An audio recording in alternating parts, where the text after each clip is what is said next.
3rd and 5, empty backfield. Cook, easy, catch, Burden, touchdown. Quick pitch to Noel, has some blockers.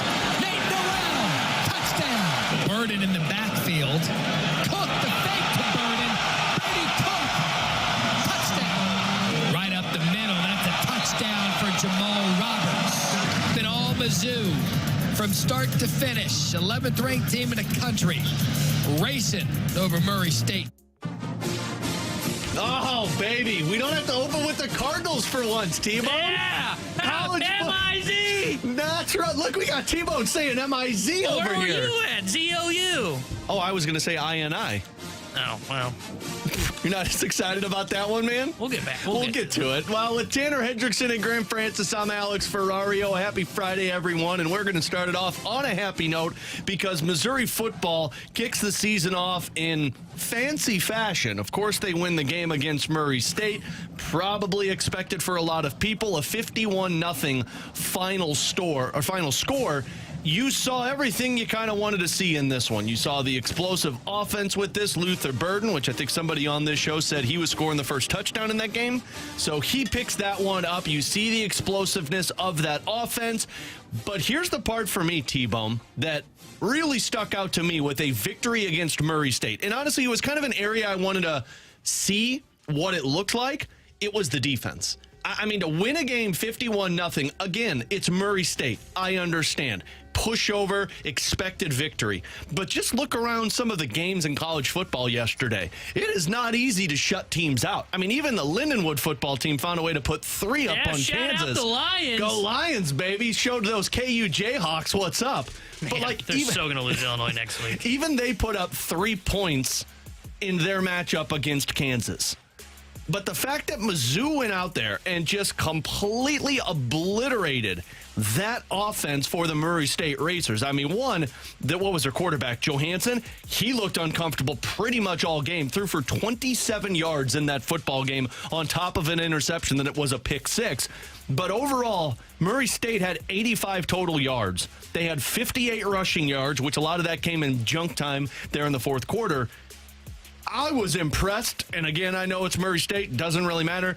I was impressed by the fact that you went out there and you got style points in terms of shutting out another college football team to open up your season. Yeah, the defense was impressive, and I mean, holding an opponent to under 100 yards in a football game, I don't care what level they play at, that's a pretty impressive feat. And 27 passing yards, the defense was creating pressure all night. And look, we expect some of that because you should win the war in the trenches when you're going up against an FCS program, especially Murray State, who had like 65 new guys, which is like unheard of. I was impressed with the defense. The other thing for me, too, kind of looking at the offensive side of the ball, is kind of twofold. On the positive side, I did have one negative takeaway from the Mizzou game. You're going to bring a negative into this? Well, yeah, you should play flawless football against Murray State. And let's not, if we want to talk about the second quarter where Missouri Checks Notes put up 7 points with their first team offense. Hey, man, they weren't trying to get hurt. Sure, they ended up getting hurt still. Norfleet left the game, by the way. It's not a big deal. And I think one of the wideouts left, too, if I'm not mistaken, for a minute and didn't return. But I was really impressed with, you can see the big play explosiveness that Missouri has. You know, they did miss a couple of deep balls, but even when they just dump the ball off in some space, you can see that some of those guys just have the wheels and have the ability to make guys miss. I think it was Theo Weiss who had a big reception where he makes the catch, kind of hesitates, and then goes up the sideline for a big play. They have some explosive capability, which we knew coming into the year. They have it like top to bottom in that wide receiver room. They had 5 guys average over 10 yards receiving yesterday in that game. And look, some of that was on one play, but that's a pretty big one play to have to get to that mark. So I was impressed with their wide receiver core. And honestly, I loved what we saw from Nate Noel. I thought Marcus Carroll was fine. Yeah, dude, they got some running backs that can play. I thought Lacey, a freshman, looked pretty good in his limited time playing as well. And Drew Pine, who came in as the backup quarterback, 10 of 11, 82 yards, was efficient, played pretty well. This is a deep Missouri football team that you saw, and I'm excited to see as they kind of ramp up the schedule a little bit. Look, Buffalo, they're not as easy of a cupcake when they play them next weekend. They're still an easier opponent. It's going to be interesting to see how they kind of slowly progress into this and see how they kind of go with the carries, because to me, Nate Noel looks like RB1 to me. Yeah. And Carroll, I would say, is RB2 for them, but it'll be interesting to see how it plays out. Now, my negative on the night, if you will. There it is. I was not all that impressed with Brady Cook last night. You know, I thought it was not his best game, and going against an FCS opponent in Murray State, I know the stats are there, the volume is there, 218 passing yards and 1 touchdown. He left that game with a QBR of 55.8.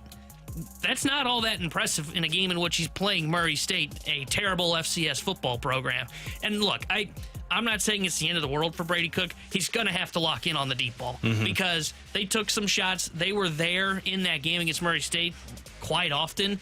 You're not going to get a lot of those once you get to SEC play. You're probably not going to get a lot of those when you play Boston College later on this season. Yeah. What you need to do is you're going to get like 1 or 2 of those maybe in a football game. You got to be able to connect on them. And he was overshooting those. At times, he just looked a little off in his game. Maybe it was the first game jitters of the season against Murray State. Something to just keep an eye on because I did not think it was his best performance. Again, against an FCS school in which a game you should completely dominate. Yeah, I mean, it was noticeable for me too. Like, there were a couple of plays that he had overthrown Luther Burden, and you could see the frustration in Brady Cook's just body language. I mean, his actions after the ball fell. You could tell that he was just not in line with his wide receiver there.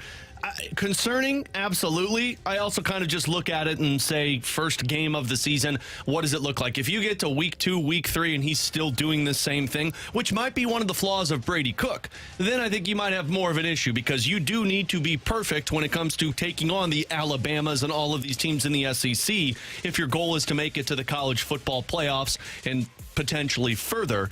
But overall, going into that Murray State game, I wasn't really worried about Brady Cook and Luther Burden. Sure, it didn't look the best. Sure, your Heisman Trophy hopes if you're Luther Burden. It's not a good way to start it off because I was kind of hoping to see 3 touchdowns there. But they answered the questions that I had. And again, Murray State, but like my running game thing. Like, Noel looks like he could play, which is good. The offensive line looks like they can play to keep you up, which is really good. And the defense was my biggest thing for Mizzou. So all in all, you end that game 51-0. As BK was texting us last night, style points matter, especially in these games that just don't matter for a lot of these teams that are ranked. You finish at 51-0. I think that's an important factor for Missouri Tigers. And honestly, you walk out pretty confident. Yeah, and though I bring up the Brady Cook stuff and the 314 says, Tanner, you sound stupid. Well, thank you. Good to see you two 314 on a Friday. Tell our Air Comfort Service text line's firing at all angles. I'm not like overly panicked. Like, I'm not saying Mizzou's not a playoff team after watching that game. He does need to be better, though. Like that is the one thing he will need to be better. I do think you're going to see Brady Cook improve on the deep ball. Like, I don't think he's not going to be able to hit those. He was just off last night. It's the only if that's the one thing that I come out of that game saying about Missouri versus Murray State. We came out of that game with some pretty good lessons learned, if you want to call it that. Yeah. Because we said it going into that game, really for both Missouri, Illinois, a lot of teams that have these FCS games. You're kind of watching just to see some of the new guys, see what like the new defense looks like, what the new running backs look like, get a little bit of a feel for what you might see from them moving forward. But the bigger issue if you leave those games is if you have to leave those games with a lesson, because that means you learn probably something bad. We learned nothing bad about Missouri last night. Just an off night for Brady Cook. I think that's something that's going to be fixed, but it will be something to monitor is how he handles the deep ball in their next 2 non-conference games when they got Buffalo and Boston College. I did miss seeing the thicker kicker out there, though. Like, that was a little sad, not seeing thicker kicker. Speaking of a good sign, the new kicker went, I think it was 3 for 3 on extra or on field goals and like 6 for 6 on extra points. Yeah. 100%, ladies and gentlemen. But another good start. Missouri Tigers started off 1-0, and we can't let my boy T-Bone down without pumping his own tires a little bit. Fighting Illini come out on top. Now here's Altmaier. Fakes the handoff, throws. This will be a touchdown, Pat Bryant. And here's a throw, Pat Bryant. He caught it! Pat Bryant with a touchdown. Here's a pass to the end zone. Elsie caught the first pass of the drive, and he's caught the last pass of the drive. Touchdown, Illinois. Oh, yeah, that team. Our guy, Kerry Davis, got to see a hell of a game to start the season off with. Oh, man. Kerry saw a potential college football playoff bound team right there. Okay, now let's really pump the brakes on that one. But I will give him credit. Like we just talked about Brady Cook not looking good in his first game. Luke Altmaier looked awesome. Like I turned it on right when that big pass to Pat Bryant took place. And then you see the highlights all over social media, T-Bone. Really good performance once again by Illinois, taking down Eastern Illinois, which once again, if you're just going to go off of style style points here. You found a way to shut down another team, and I think Luke Altmaier had all of the style points in that game. Yeah, Altmaier was really good for the Illini last night. That first drive, there was a little bit where I was like, oh boy, he looks like a Cardinal in the batting box, which is, scared. Doesn't make contact? Yeah, but as the game got going, he kind of found his rhythm. The thing that was nice about him was we mentioned the deep ball for Brady Cook where he kind of struggled to connect. Altmaier was hitting some of those, and that was the nice thing. Pat Bryant looked great for them. They looked more explosive than I was expecting. And trust me, as an Illini fan, I've seen them struggle against low-level opponents. So I thought it was impressive. Now, what makes the Missouri defense impressive compared to Illinois? Illinois gave up almost 200 total yards in that game. Yeah. We mentioned Missouri didn't give up 100. So something to keep an eye on, especially as they get ready to play Kansas next weekend. But another one of those games where I left it going, okay, I like what I saw. I've got some questions about the defense, but nothing that's overly alarming. It's not like they gave up 20 points to Eastern Illinois. The offense looked more explosive than I was thinking. Their wide receiver room looks like it's good. Caden Fagan, their running back, 16 carries, 108 yards. Dude, that guy looks like a tight end in the backfield. That guy is freaking huge. And he reads huge on paper when you read how big he is. But holy crap, seeing him in person, he is massive. He's going to be fun to watch for the Illini. I think their offense is going to look somewhat compelling this year. Defensively, I don't know how they're going to end up holding up, especially when they play Kansas, which will be their big test next weekend. But both the local teams really impressed with how their opening nights went. Yeah, absolutely. No question about that one. There is one other game that I wanted to mention before we hit our break and get into the Cardinals on the other side. Anybody excited about Colorado after that game? Because I can almost guarantee you Deion Sanders couldn't have been excited about how that game went down. You see they had they have a closed-door meeting? No, they had a concert in their locker room afterwards. Wow. With somebody that I've never heard of before, but they had a concert. Probably Young Gravy. Went from being a Cardinal on day one Cardinal and then making it to He's gone the pro, game. so he can't go back that makes to college. Sense. So Colorado was trailing North Dakota State going into the half. They come out, they score the only touchdown, the only points in the third quarter to go up by 4. They go up by 11, but then North Dakota State makes it a 5-point game with less than 2 minutes to go. Like, I watched that game because I was really curious, all of the hype. Here's the thing. They have 2 of the best players in college football right now in Shedeur Sanders and Travis Hunter. Travis Hunter did not leave the field other than 3 times in that football game. Like, the stamina on that dude is insane. Sanders looks like a legit top quarterback, at least off of a game like that, but their offensive line is abysmal. I don't think they have defense. Colorado's 1-0, 31-26 over North Dakota. I don't think we're going to be talking about as excited Colorado fans as we are now compared to 3-4 weeks into the season. I wonder, too, like going back to last season in the first game of Deion Sanders and coming off of TCU being in the national championship and Colorado winning that game, I wonder if that doesn't happen and TCU wins that game, if people are even caring about Colorado at this point. I think you're caring about him because it's the Sanders family, but no matter what. That game started the hype because it was like, oh, God, this team's actually good. Well, and at the time, TCU was ranked, and I think they missed a bowl. So, just to show you kind of the preseason rankings and how little they matter until you get to 2-3 weeks in, that helped boost it as well. As everybody's like, oh, look, a top 25 win. Well, wasn't really a top 25 win. They were not impressive yesterday. You're right, though. They have 2 of the best players, if not the 2 best players. I love watching Travis Hunter in college play. Football. Oh, man, the catch he made for that game-winning drive yesterday. Sanders, the way he can move the pocket and throwing while also being willing to just get crushed like he did yesterday. Look, I don't know if they make a bowl again. I think they're probably a 5-win team. Looking at their schedule, they've got 5 ranked teams on their 5 ranked opponents on their schedule currently. We'll see how it finishes. We've talked about it. The Big 12 is a deep conference. They're going to struggle again, especially because they couldn't get a pass rush on an FCS program. So what is it going to look like when they go up against a real offensive line? And offensively, you're right. They couldn't protect Sanders either. They are going to be another one of those teams that's going to get a ton of hype. And because of what we talked about yesterday, I think the Sanders family is the face of college football. But I think that's a 5-win program at Colorado at best. I think they miss a bowl again. It's wild, a 5-win program that's going to have 2 players that could potentially be drafted in the top 10 of this year's NFL draft, in Sanders and Travis Hunter. That's insane to talk about. They remind me of, I think they are the football version of what the LSU Tigers basketball team was when they had Ben Simmons. Yep, you brought that up in the office, and that is so spot on. Where you were like, man, they have the number 1 pick in the NBA, and then you looked at it, and they missed the NCAA tournament. You're like, well, wait, what happened? We have the best player in college basketball, yet we aren't dancing in March. That's kind of the feel I have of Colorado. It sounds like the Edmonton Oilers, too, when they were missing the playoffs with Draisaitl and McDavid. Yeah, and you're like, this is just, it's fun to watch, but man, is it not fun at the end of the season. With Tanner Hendrickson and Graham Francis, I'm Alex Ferrario. It is BK and Ferrario. No BK today. He'll be back with us on Tuesday. We are live up on our Air Alliance cameras on the YouTube channel at 101 ESPN SCL. The Graveyard Chat going on. We've got our Air Comfort Service text line at 314-399-9646. Plenty of fun for you guys today up until 2 o'clock. We'll get to Fantasy Football Friday coming up in 15 minutes. So any questions you've got for these last fantasy football drafts, our 101 ESPN one is on Tuesday. You send us the questions and we'll answer those for you coming up at 11:30. But coming up next, more and more teammates continue to bring up Masyn Winn's name and what he's doing this season. Has he already become the face of the franchise for the Cardinals? I personally think so. We'll discuss that next on 101 ESPN.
I definitely got some juice to the pull side, so I'm trying to unlock that right now. Man, Masyn Winn just continues to become a fan favorite, but now a teammate favorite amongst the Cardinals. Alongside Tanner Hendrickson and Graham Francis, I'm Alex Ferrario. We'll get to Fantasy Football Friday coming up in about 10 minutes or so. But Masyn Winn, in my opinion, has already become the face of the Cardinals franchise. And we've talked about his numbers this season. He's got a 287 batting average, a 765 OPS. He's 12 points better, or 12 points above league average in OPS plus. We've had the conversation, T-Bone, about how, he might not be the permanent leadoff hitter for the Cardinals, and how, the on-base percentage just doesn't really strike you with a guy like Masyn Winn that profiles into that leadoff spot, and the power's never really going to impress you. He's got 12 home runs. You're probably looking at somebody that maybe at his best could be a 20 home run hitter, but my guess is you're probably flirting around 12 to 15 home runs every single season for Masyn Winn. But in the 4 games against the San Diego Padres, he had a total of 9 hits in 17 at-bats. He went 9 for 17 with 3 extra base hits, only scored 1 RBI, but scored runs in every single game, only struck out 3 times. And these are some of the comments from his teammates. This one from Nolan Arenado. Masyn, I think that's the guy we want up to bat with the game on the line right now. I mean, he's just so good at getting his swing off and trying to drive a pitch. Paul Goldschmidt. There's lots of guys with good swings or great arms and stuff like that, but he's got such an idea of what he wants to do when he's hitting, and he's made some great plays on defense, but I think it's not just raw physical talent. Here's Sonny Gray audio, courtesy of Bally Sports Midwest, talking about Masyn Winn after the game. Yeah, he's fun to watch. He's fun to play with. He's fun to be around. He's fun to be around off the field, in the locker room. Yeah, he's a good player. He's turning into a really fun, exciting player to watch. I mean, you've got someone special when there's one player who all the kids' favorite player is. That's something. And I mean, my kids love him. So. Ooh, sorry, Sonny. We can figure that one out. He had a 4 ERA before.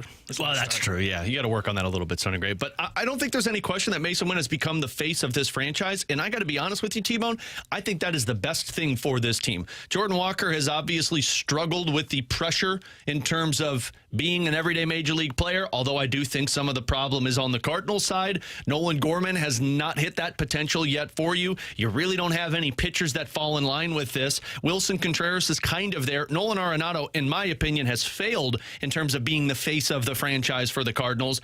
I think Masyn Winn is the guy and should be the guy because he has handled the pressure all season long. Yeah, I think you're seeing him kind of take that role and become, I don't even know if it's like a leader of the locker room, but a guy that the locker room loves to be around, which is very important.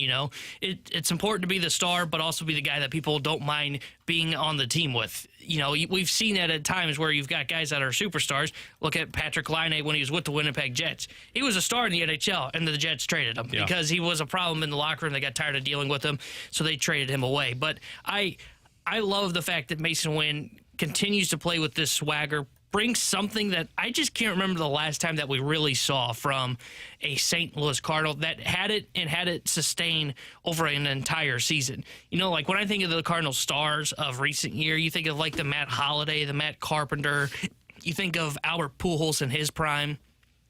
And none of as great as those guys were, and they probably had a little bit more national stardom than Masyn Winn does, or they did have more national stardom than Masyn Winn does, but he'll probably get there. Yeah. When I say all those guys, they didn't really have swagger. They were stars because they were great ball players, and they just did it on the field. With Masyn Winn, you've got the swagger, you got the kind of, I don't even know what you call it, but the kind of fist bump, the flexing muscles when he gets to second base. I love everything about it. And he plays great defense. He's got a cannon of an arm that can be showcased when you see some of the sick plays that he makes defensively. And I think he's only going to continue to grow into some power. And like you said, right now, probably 12, 15 home runs is kind of what you expect from him. Would it shock you if in 3 years maybe he added a little bit more to that and said it was like a 20 home run guy? It wouldn't shock me either. Like, I love what we are seeing from Masyn Winn, and he has become the face of the franchise to me. And I think it is a good thing to have a young guy kind of take on that role. Now, you got to see it sustained next year, but you know what? We'll worry about that when we get to next year. Right now, he's worth the price of admission to go see at the ballpark. Yeah, I mean, we've seen ups and downs with Masyn Winn this season. I mean, just go back late July. we were talking about a guy who might be trying to overpower the ball and swing a little too much. And even in the down period for Masyn Winn, he's still finding ways to come away with at least a hit a game. I mean, I'm just looking through right now in July, and from just my naked eye right now, I'm not seeing more than 2 games to where he has gone without a hit for the Cardinals. And even in those games where he hasn't picked up a hit, he's still picking up a walk. He's finding ways to affect games no matter what on the offensive side of it. And somebody texted in and said, Alex, you're already going to say Arenado has failed as the face of the franchise. Maybe that was a little too aggressive of me, but here's my thought process. Nolan Arenado, when he was traded to St. Louis, might have looked like the face of the franchise, but there were guys that handled that load already. Yadier Molina, Adam Wainwright, Albert Pujols. Those were the guys that during Nolan Arenado's time, people look at and they say, okay, here's the Cardinals, but Nolan Arenado might be the next wave. This is the first season without any of those 3 players, and we've been talking about Nolan Arenado struggling. And now all of a sudden, Masyn Winn is starting to come out of every single player's mouth in that locker room about how successful he is, how impactful he is, what he's doing on and off the field. I think Nolan Arenado is now finally getting to the point where he doesn't have to be viewed as the guy that's going to save the Cardinals. I think people view Masyn Winn as the guy that when he steps to the plate, if there's an opportunity to score a run or win a game, he's going to follow through for this team. That, to me, is how I label a face of the franchise. Yeah, I look at the face of the franchise as the guy that you can just put on the ticket. He's the guy you see on the stuff all across around the ballpark. Right. And he's going to be that guy next year. You know, he may not have been that guy this year just because he was kind of the rookie. You saw him a little bit in some of the stuff. He'll be on all the commercials, all the season tickets. Yeah, he's going to be the guy to go to because he is the young, kind of hot commodity player. I mean, he's 22 years old and doing this at the big leagues. But to your point on, like, his clutch hitting, I saw last night, I think he's hitting above 300 in high leverage spots, which is just unbelievable for a rookie because his approach is so good. I think he's either tied or leads all of Major League Baseball in 2-strike hits, which shows you his approach.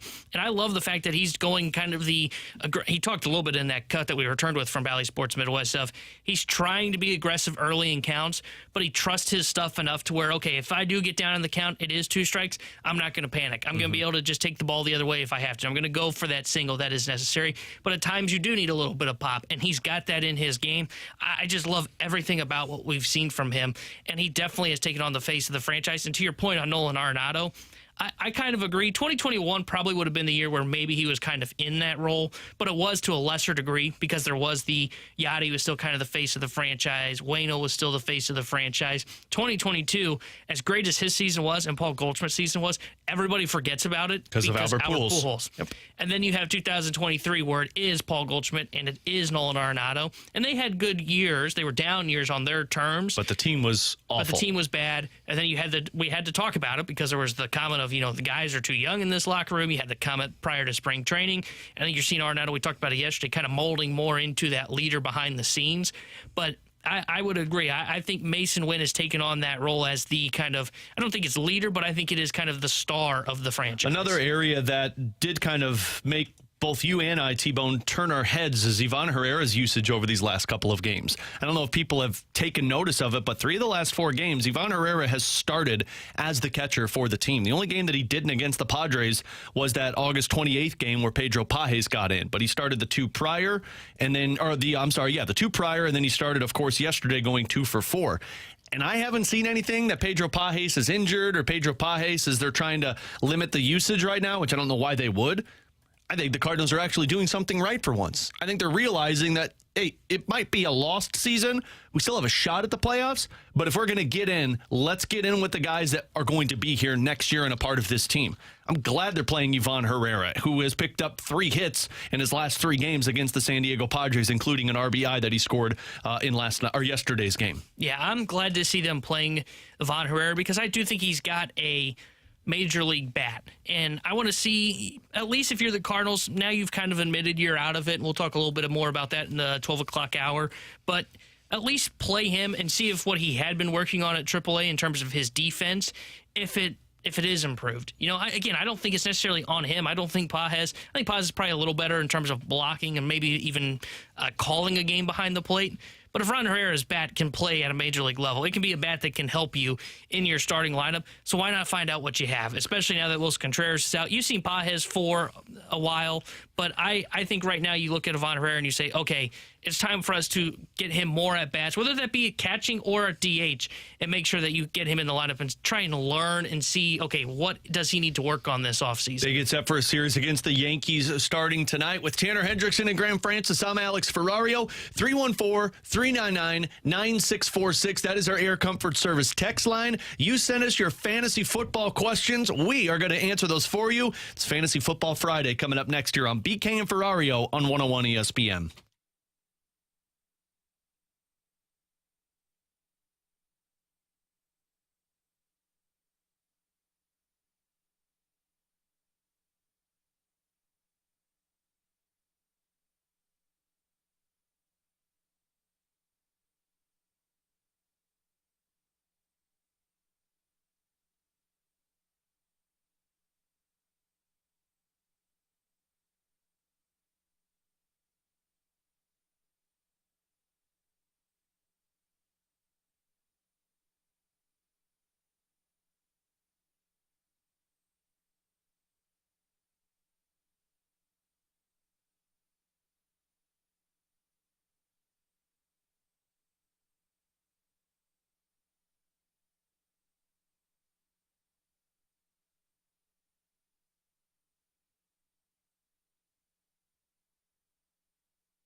Greg Francis here with a Sports Center update driven by Johnny Londoff Chevrolet and Johnny Londoff Autoplex. Cardinals split the series with the Padres as they won that series finale yesterday 4-1. They're back to 500 on the season, 67-67. They're 6 games back of that final wild card in the NL and 10.5 back of the Brewers for the Central Division lead in the NL. Today they'll look to build on that as they are in New York at Yankee Stadium to take on the Yankees. It'll be Eric Fetty going up for the Cardinals against Marcus Stroman for the Yankees, and first pitch will be at 6:05. And last night in college football, both Mizzou and Illinois getting off on the right start. 2 shutouts. Mizzou 51-0 over Murray State, and Illinois 45-0 over Eastern Illinois. I'm Grant Francis. The Sports Center update's been driven by Johnny Londoff Chevrolet and Johnny Londoff Autoplex. See them at londoff.com. Chevy, together we drive. Are you kidding me?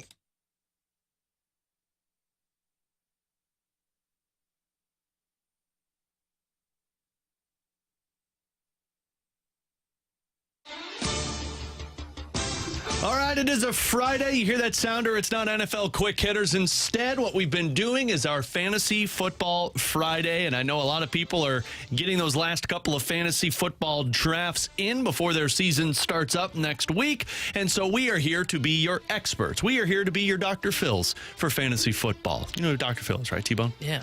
I'm not here to help with your feelings, though. Well, why not, man? You're not going to help them with your feelings of fantasy football? Nah, I'm just here to help you hurt people's feelings. My gosh. By beating them. Okay. T-Bone's, he brought his anger today, apparently, on Labor Day weekend. So, you send us your fantasy football questions, 314-399-9646, Air Comfort Service text line, or you can send them over on our Graveyard chat up on our YouTube page at 101 ESPN STL, and we will answer your fantasy football questions. Let's start with this one. Is Josh Allen overrated this year? I have the chance and I want to draft him, but I keep second guessing myself. This happened in my draft that we did last week, to where, somebody always takes the first quarterback and then everybody's like, oh, God, I got to get the quarterbacks. I think I saw Mahomes go, Lamar Jackson go, CJ Stroud go, I saw Jared Goff go, and Josh Allen was still sitting up there. I can understand the questioning of Josh Allen because you're saying, who's he going to throw the ball to? But because BK doesn't think I understand how to value quarterbacks in fantasy football, the dude runs. And he's going to be good for points every single week. So I don't think he's overrated. I think right now people are skeptical because of his weapons. But in the past, he's found ways to still be effective even when he doesn't have the greatest weapons. Yeah, I still think he's worth, I know they mentioned, is he overrated? I don't know if I'd go that far as saying, but he's still worth definitely taking in fantasy football because of his legs. Even if you don't think he's got the weapons around him, traded away Stephon Diggs, you worry, is he going to be able to put up the points this year? He's still going to, because worst case scenario, let's say that the passing game doesn't really develop around him. Well, they'll just use his legs, and you'll still rack up the points with Josh Allen. So for fantasy purposes, is he overrated? My answer would be no. On the field football wise, I think there's a little bit of that to it, but not a lot.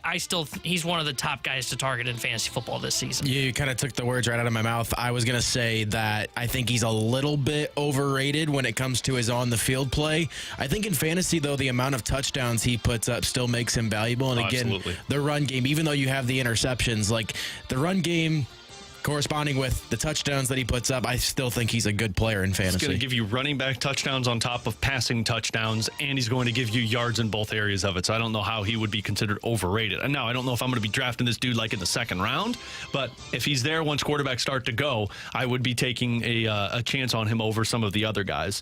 From the 636, I'm in a keeper fantasy football league, guys, and have the option to keep one player in place of my first round pick. I have the options of Bijan Robinson, Breece Hall, Jonathan Taylor, or Jahmyr Gibbs as options. Me personally, I would say Bijan Robinson. I think that dude's probably going to be utilized in every single capacity. He's what I hoped Jahmyr Gibbs was going to be last year. But I think you're talking about running back, check down receiver, Kirk Cousins now, who actually can be competent enough to get him the ball. I would go him over Breece Hall. Yeah, that's a tough one, because to me it's between Robinson and Breece Hall, because I know how Breece Hall will be used in the offense. He is RB1 with the Jets. He is a guy that will play in the passing game, probably even play a little bit better in the passing game this year now that he has Aaron Rodgers healthy for the season, I would say keep Breece Hall. I think Robinson's going to be the main guy this year in Atlanta, but he had some weird moments with the Falcons last year. That could have just been the Arthur Smith effect, but I would say Breece Hall would be the one for me to keep. Yeah, I think you're splitting hairs with those two. I will say the one player that I would completely avoid in a keeper league at this point is probably Jahmyr Gibbs. The only reason being is because he gets touchdowns taken away from him every single game. He scares me, man. By David Montgomery. And, I mean, if the Lions are going to operate that way, past Montgomery, then even though he's a young player, you're risking the fact that they're not going to use him in goal line situations, and he's going to be having a lot of touchdowns taken away from him. So I wouldn't keep Jahmyr Gibbs for the future. Jonathan Taylor worries me too. I think a lot of people are still high on him. He worries me with the injuries. Who was the other one that was in that group? It was Jahmyr Gibbs. It was Gibbs, Taylor, Breece Hall, and Bijan Robinson. For the 636, do you guys think it's wise to pick up whatever defense is playing the Panthers every week? Not a bad strategy. I mean, not a bad strategy. I don't like it because there's always a chance somebody gets them before you, and every time you get a waiver wire claim, at least if your rules are the same, you drop to the bottom of it. And I think I would like to save the waiver wire for something that's impactful rather than a defense every week. Yeah, typically what I do with the defense is hopefully try and get a decent one to start the season, see how things kind of go, and then it kind of becomes, okay, maybe I start to mix and match, but I don't put a waiver claim in. That's the thing that I never do with the defense, is because I don't want to drop to the bottom, to your point. So I just wait till the waiver claim is gone, and then I look and see, okay, who's out there on the market? Is there something better? And also you got to think 2-3 weeks ahead, because if you do have a decent defense, but you're like, okay, I don't like this matchup this week, well, if you drop then, chances are you lose them in the free agency or the waiver wire.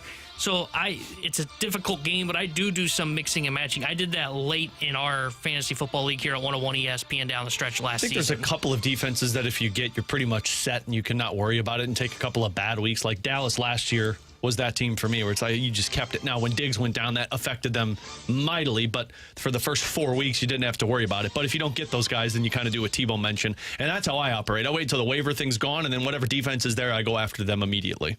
Yeah. Let's do the final one here, and then we'll get to Ask Us Anything on the other side from the 314. Guys, my two options at running back, Zamir White or Najee Harris? I actually am starting to lean towards Najee Harris this year.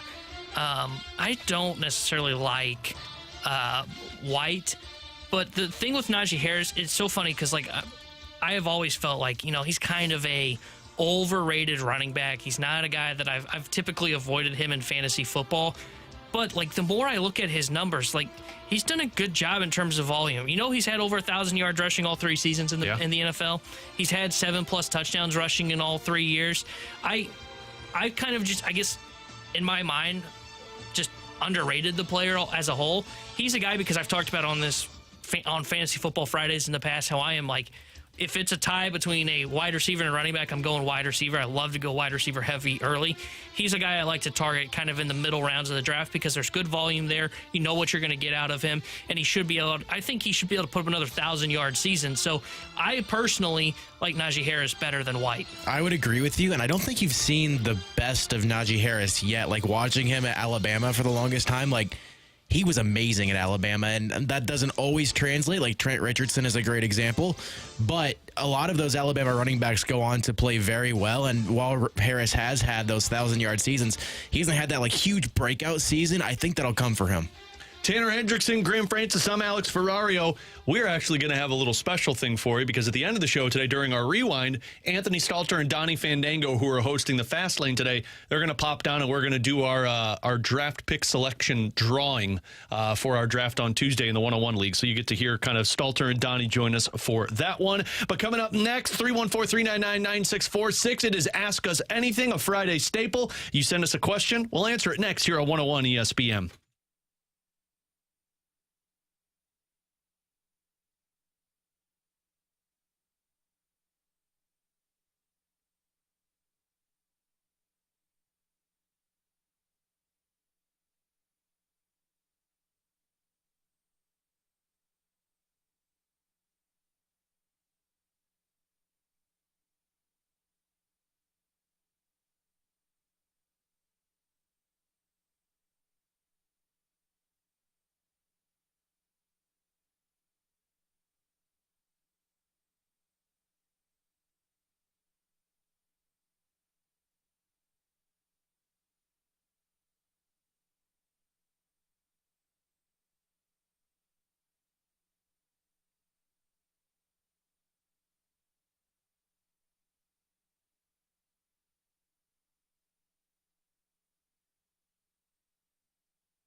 you've got questions, we may have the answers. Maybe. It's BK and Ferrario's Questions and Answers. Presented by Window World St. Louis.com. Simply the best for less. 314-399-9646 is the Air Comfort Service text line. Also, our Graveyard chat up on our YouTube page at 101 ESPN STL. It is Ask Us Anything. You send us any question you've got, and we'll answer it for you here on 101 ESPN. Grant Francis, Tanner Hendrickson, and I'm Alex Ferrario. We'll start with this one from the 314. Guys, with Chaim Bloom as the probable future president of baseball operation, what do you think he brings to the table that could help the Cardinals turn the corner? The hope is that because he's been with the Tampa Bay Rays and he's been with the Boston Red Sox, he can kind of blend together the spending operation of the St. Louis Cardinals, when he was with Boston. Now, granted, they cut payroll back when he was there, but at least a team that, can spend money. He knows how to handle that, deal with free agency, dealing with trades, helping the big league roster. But because of his Tampa Bay background, you also hope that he brings something with prospect development, what they do with their drafting, what they decide to do with draft and development. And the other thing is, he has an idea of what Tampa Bay did to make pitching work. That was mine. In the minor leagues. Mm-hmm. That's the biggest thing for me and I think that's why he's here, is for pitching to look at and say, okay, where are the Cardinals lacking? His answer is probably everywhere, but that's what I think he's going to bring to the table if he ends up becoming the Pobo. He's in the organization. He's going to get a year, maybe two, try and figure out what's going wrong, where things are wrong, where they're lacking, and then hopefully kind of bring his style from both Tampa Bay and Boston in. Yeah, that was mine. The pitching side of things, I think, is what the hope is that you can bring. But like T-Bone mentioned, you're hoping that you can make some type of significant change with the development of these prospects throughout the system. Guys, ask us anything. Do the Cardinals need to get a true number one pitcher for next year, or do you stick with Sonny Gray? Well, if you're trying to contend to make the playoffs and contend for a World Series, yeah, they need somebody that can be up there to help Sonny Gray. Whether you want to call that a 1 or a 2, yeah. He needs somebody up there that can pair with him. I would personally say you probably need someone that slots ahead of Sonny Gray.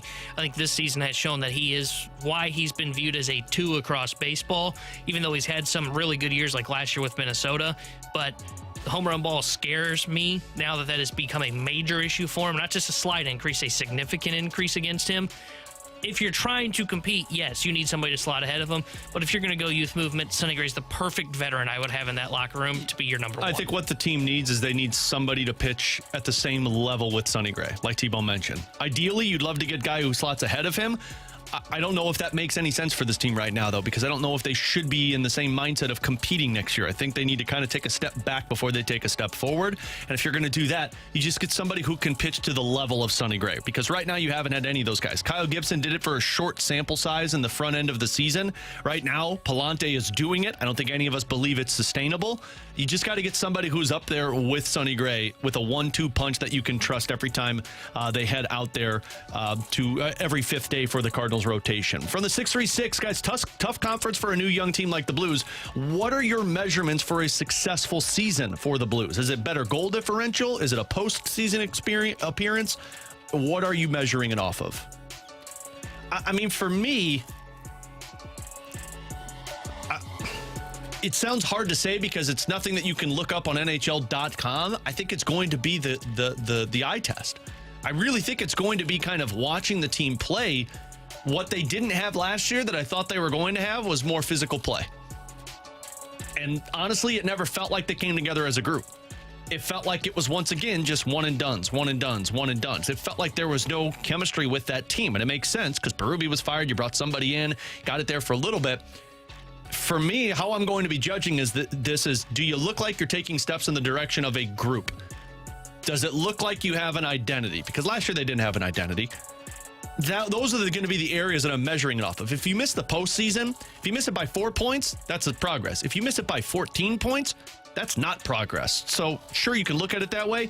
I think more important for Blues fans to know that this is going in the right direction is seeing how the product looks on a nightly basis. That's what I would say. For me, it's nothing with their points. It's nothing with their goal differential. It's do you leave the season saying, okay, we took steps forward with our group and the young guys? Does Philip Broberg look like the guy that you signed to the offer sheet that you were thinking could be a potential number 1 defenseman or a top 4 defenseman? Does Dylan Holloway look like he's going to be a guy that can impact your bottom 6 or even potentially slide into the top 6 at some point in his career and be a factor for you for the next couple of years?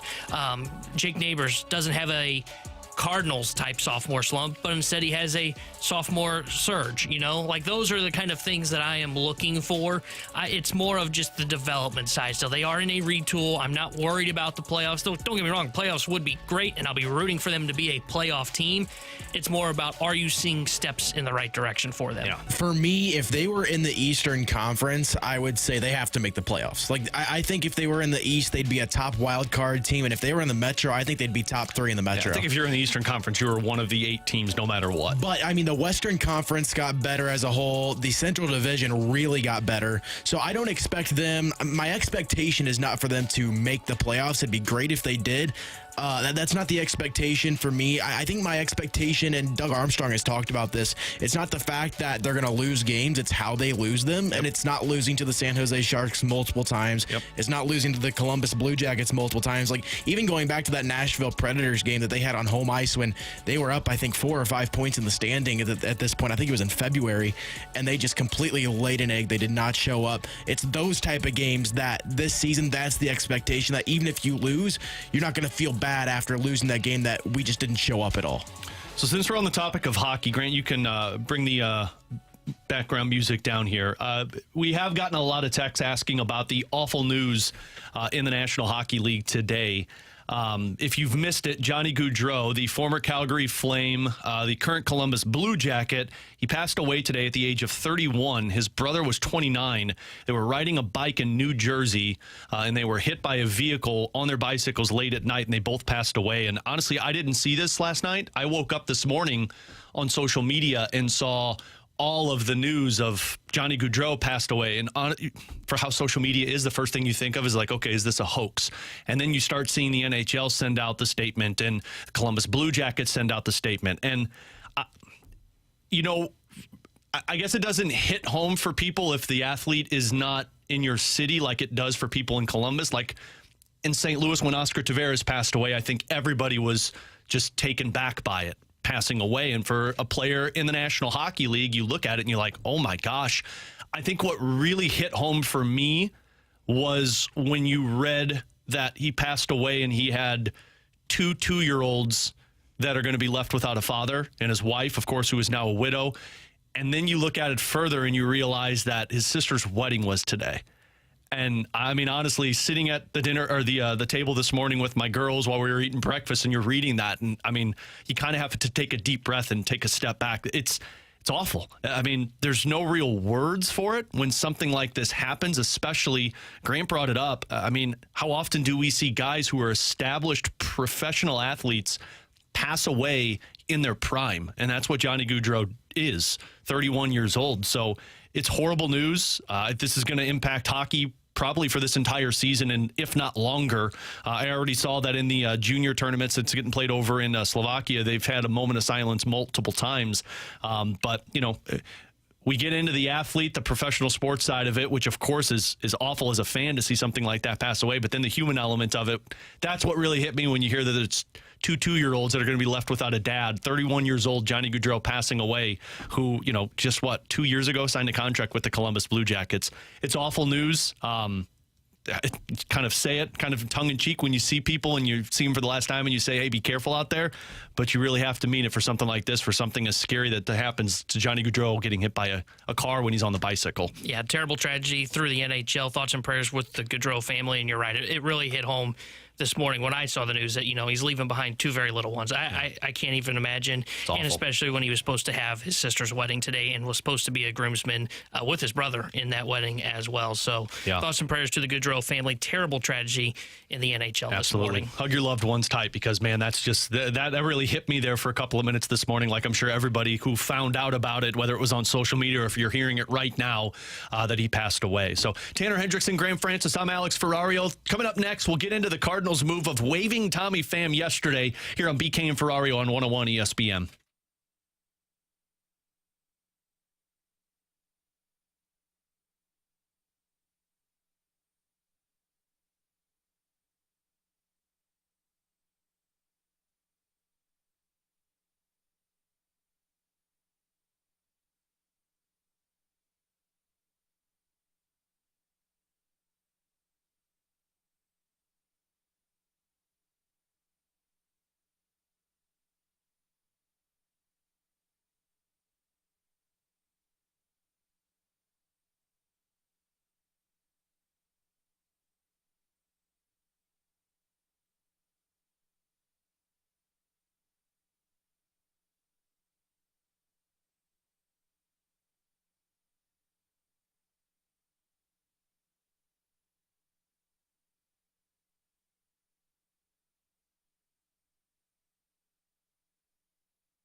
So we ended the show yesterday kind of giving our predictions if Tommy Pham was going to be a member of the Cardinals after that game. And during the game, we found out that Tommy Pham had been waived by the Cardinals.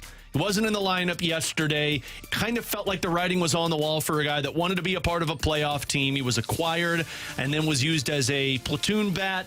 Didn't have the whole lot of success that you thought it was going to be, and then it got to the point where the Cardinals fell even further out of the playoffs. And with Tanner Hendrickson and Graham Francis, I'm Alex Ferrario. This segment isn't going to be to reacting of Tommy Pham getting waived, because I think we all expected that from the Cardinals. It just made sense.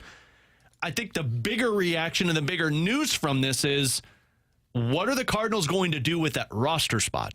Because as we all know, the 40-man roster spot is very sacred in St. Louis. To putting a guy on it that might not have deserved it, and how are we going to put this one out of this? And if Tommy Pham doesn't get waived or doesn't get claimed, he will still be a part of the Cardinals roster, and then he has the option to remain with the Cardinals or just become a free agent, but he wouldn't be eligible for a postseason team. So, like, Tommy Pham might still be a part of the Cardinals, which is why we're not reacting to him being officially gone. But that roster spot is now officially available to this team. And Tanner, I don't know your thoughts on where this is going to go, because it's two different questions. If you're asking what should the Cardinals do or what will the Cardinals do? Because to me, what will the Cardinals do is probably see like a Steven Matz get that spot or a Michael Ciani get that spot because they're coming off of the injured list. What it should be is, it sure looks like the Cardinals are leaning into this, give the younger players the opportunity to play while we still chase a playoff spot. You've got Luke and Baker hitting cleanup. Ivan Herrera has played in 3 of the 4 last games. Burleson has been playing left field on a consistent basis. Masyn Winn has been playing a lot.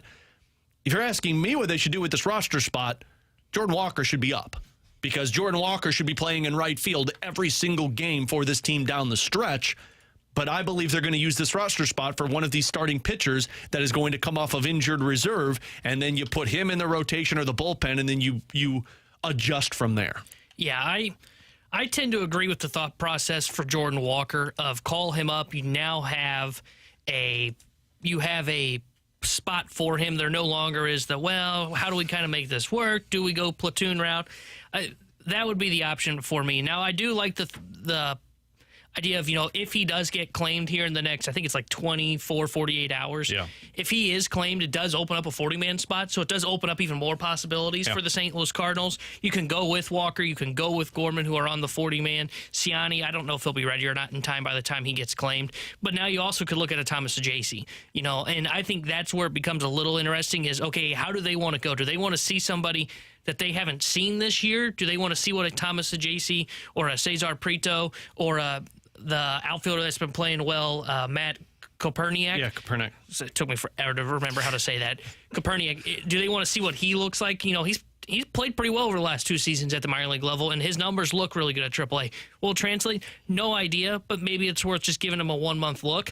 I would personally go with Jordan Walker, though, because we saw he went on a bit of a tear when he was down in the minor leagues before he got called back up here. Now, he did look a little overmatched, which makes me wonder if they are going to go with him again. But I want to see him because I think it is better for him to be up here at the big league level. There is no pressure now. True. This is a waving of the white flag from the St. Louis Cardinals. You don't DFA Sean Armstrong. You don't place Tommy Pham on waivers, 2 of the 3 guys you acquired at this year's trade deadline, if you're not waving the flag and trying to play for 2025 and beyond.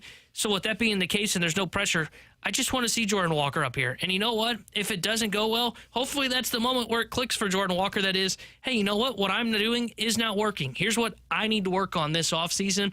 There's a spot to play him every day. You can play him in right field. You can go with Victor Scott in center field, and you can go with Lars Nootbaar in left field. That's what I would like to see the Cardinals do. What they will do, I'm not really sure, because I don't think Ciani's going to be ready to go in time to make this move, to take that active 26-man roster spot for Tommy Pham. My guess is he'll be more of a late addition for the 28th man in a week or so. but I would prefer to see Jordan Walker and see him continue to learn here at the big league level in a low pressurized situation. Yeah, I know a lot of people are going to say the Thomas Ajayce route, and I totally get Thomas Ajayce because you've seen Nolan Gorman. Why not bring Thomas Ajayce up here, see what he's got to offer? And if the 40-man roster spot is available to you, that's great. I'm all on board with that one. But frankly, they should do two different moves. They should bring Thomas Ajayce up and Nolan Gorman up and then put Jose Fermin back down, because that's one of those scenarios that I don't need to see Jose Fermin. Now I've got Sajayce and Gorman and figure out where these guys are playing. I totally forgot that Fermin's on this roster. I mean, he just played the other day. This is just the 40-man roster complex that we always talk about. But like, if we're just starting off of Tommy Pham, the guy should be Jordan Walker. For the rest of this season, you should be seeing Jordan Walker, Victor Scott, Lars Nootbaar, and or Alec Burleson in the outfield for you. Because look, Alec Burleson might not be the great outfielder, but at least he's able to make plays for you. And in a bind, you might need that next year if you are going to platoon certain guys at first base and use the versatility. But there shouldn't be a Michael Ciani. There shouldn't be a Brendan Donovan getting outfield reps or moving certain guys around. You've officially enacted this wave movement, or this youth movement, by waiving Tommy Pham. I don't mind if Ciani's still on the roster. I don't either, but if fourth outfielder. I'm with you. And especially because Victor Scott, I think he had, 2 hits yesterday? We talked about it yesterday on the show. Yeah. He's finding his footing at the big league level. I think he's actually Wally Pipping Michael Ciani. And that still means Ciani has a role. He can still be on the big league roster, be your fourth outfielder that come in late into games if you want to, or be a guy that can pinch run. I don't really care what his role ends up becoming, but he still would have a role on the St. Louis Cardinals. But I do like the thought process of let's just see what the kids look like. Yeah. And it's not like Walker's struggling in the minor leagues. If you look at his, 6 games since he's been sent back down, this is his slash line. So whatever he has figured out has worked at the AAA level. It's time to see if it will translate to the big league level and not in a platoon role like they had. But this is his slash line in the 6 games. 348 average, 400 on base, 435 slug, 835 OPS. So whatever he worked on down at AAA is now starting to come together to where he's, okay, I've figured out AAA pitching. And look, AAA pitchers, they know what your weaknesses are. They can game plan for you. There's a reason they're in AAA is because they can't complete that game plan. How will it look like when you get to the big leagues where these guys can hit their spot consistently? That's what I want to see. Will this be able to translate to the big league level? And if not, will Walker be able to make the necessary adjustments both here and now and in the offseason? Yeah, I think you got a slew of moves that need to be made for this, because like you a lot of people are bringing up like you'll get 2 extra spots starting on, September 1st? Yeah. That you get that. That's great. But also remember, Lance Lynn will be coming back from his injury. Steven Matt's coming back from his injury. Like T-Bone and I mentioned, Michael Ciani's going to be coming back soon. A lot of these roster spots have already kind of been claimed. Yeah. There just needs to be some maneuvering around with certain guys. Like, I still believe Michael McGreevy should be getting reps at the major league level before the end of this season. I'm with you. That's the one that I don't know how they get to that spot. We were kind of talking about this in the office prior to the show today. It's easy to say, like, they should place Lance Lynn, Kyle Gibson on waivers. Well, first off, now they can do it, but they wouldn't be eligible for a playoff team, so you didn't do the player any favor. Second, odds are, because those guys have bigger contracts than what Tommy Pham is, there's still a decent amount of money that would have to be paid to a team if they claim them, so they're probably not going to claim them. So if you put them on waivers, you probably just end up back with them. And the Cardinals probably don't want to DFA those guys because they didn't do them any favors prior to the season. They still want to be somewhat player friendly, and that's why they were, I'll say it, nice to Tommy Pham and placed him on waivers because he wanted an everyday role on a playoff contending team, which he'll probably get now. But that's where I don't know how you get McGreevy and Graceffo, to your point, on this roster. I'd love to see him pitch. Yeah. Like I totally would love to see Michael McGreevy be getting starts. I'd love to see Gordon Graceffo getting starts. I just don't know how you do it. I mean, like Ryan Lutis, does he have a role on this team? I mean, because he's in the minors right now. Yes, I'm suggesting DFAing him, but like, are we going to see that compared to what Michael McGreevy could be? It's not an issue with the 40-man. It's an issue with the 26-man. It's the 26-man. Okay, yeah, you're right. My apologies. And what I think you're going to see happen is they are going to probably activate Lynn. They'll probably move to like a 6-man rotation when Lynn becomes activated. It certainly sounds like something's wrong with JoJo. Sounds like something. He's sore. He's sore. Hasn't been recovering well. So my gut tells me he's probably going on the IL, and they'll just replace Steven Matz in that spot. And then you will have Ciani activated. So right there, I just basically named how you get to 28. What I would like to see is with Pham coming off of the 40-man, you place Thomas Ajacey on it, and to your point on sending down Fermin doesn't have a role in this roster long term. Ajacey and Gorman up here. So Ajacey probably has a chance. I would call him up. Gorman, I don't mind if he stays in the minors. He probably still needs to work on things, but that would be what I would do. I would DFA Fermin. I would select the contract as Ajacey, call him up, and then he can do those other 3 moves that I just mentioned. So since we're speaking of these moves in Major League Baseball, I know T-Bone has a bone to pick with Major League Baseball and their waiver wire process. Dude, I hate this waiver process, by the way. Of course. You know, it's the smart move by the Cardinals to play this game of placing Tommy Pham on waivers. I hate the fact that the playoff race can be changed based on teams' records and their ability to claim guys when teams are just like, we don't want to pay somebody $800,000 for the rest of the season. We're kind of stuck in the middle. We're finally just realized that we actually were bad and we should have been buyers as a trade line. We'll just kind of send all these other guys away and put them on waivers. Again, the Cardinals are playing the right move, by the way, by doing this with Tommy Pham and DFAing Sean Armstrong to create these other opportunities that we're talking about. I just hate how a team like the New York Mets, for example, if they want to claim Tommy Pham, they get first dibs over Tommy Pham ahead of every other NL team. Well, not every team ahead of them in the playoff race. Yeah. That kind of move can change a playoff outlook. If Tommy Pham goes to New York as an everyday player for the Mets and for some reason goes on just a torrid pace, catches fire, helps boost their offense, and the Mets make the playoffs and the Braves couldn't make a claim for Pham, who clearly need him, by the way, because they are dealing with so many injuries, and it alters a playoff race because of just a waiver claim, that is so stupid. I hate this waiver process. I hated it last year when the Angels were like, you know what, our whole team, they're on the waivers. I would have loved it if the Cardinals would have actually done something and claimed Ronaldo Lopez. Yeah, like, sure, last year would have been a good time to do that. But this it's not year, a playoff there's some team. guys. But that's the thing, is this is just, I hate this. You know, there is no, like, strategy to it outside of, like, trying to create open spots on your roster if you're a team that's fallen out of it. If you're a good baseball team, you just almost have to cross your fingers and hope that nobody claims them. And sometimes we've seen this in the past. They will just get claimed because somebody wants to block them. Like that, they just don't want, Atlanta Braves, they want Tommy Pham? Not on our watch. Here's our waiver claim. We're ahead of them. Yep. It's stupid. I hate the waiver process. Yeah. T-Bone's going to hate whoever claims Tommy Pham and has success in the playoffs. I hope Tommy has success. But I hope he doesn't go. I just hope he doesn't go to the Mets. Why, you hate the Mets, man? They're just a bad baseball team. You know, they're not a playoff team. Wow. I hope he goes to the Braves. It'd be great for I hope he goes to the Royals. Paul DeYoung, Tommy Pham, just all tearing it up with Michael the Kansas City Wacha. Royals. Michael Wacha. Oh, yeah, that'll make some people really frustrated. This is St. Louis 2.0. With Tanner Hendrickson and Graham Francis, I'm Alex Ferrario. Coming up next, college football. It was great to have Mizzou and Illinois back in action last night, but there are a ton more exciting games this weekend. We'll kind of do a college football weekend look ahead coming up next here on 101 ESPN.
that big bang. All right, so we saw Mizzou pick up a victory. We saw Illinois pick up a victory. We didn't see Lindenwood pick up a victory. I was hoping they'd take down those pesky Jayhawks. I'll give them credit, though. They were in that game a lot longer than I It thought. was halftime, and they were down by 20 points, and I'm like, oh, my God. We saw Colorado in action, so the college football season kicked off and brought the excitement back, no question about it. But as we do some college football weekend look ahead, let's look at some of these games that are upcoming this weekend, which you can hear a few of them right here on 101 ESPN. Tomorrow, we got Penn State versus West Virginia, Hawaii versus UCLA, and then on Labor Day, you got LSU versus USC. So you can hear all of those games right here on 101 ESPN. But T-Bone, when you look at the game that's probably got you most excited this weekend, which one is it?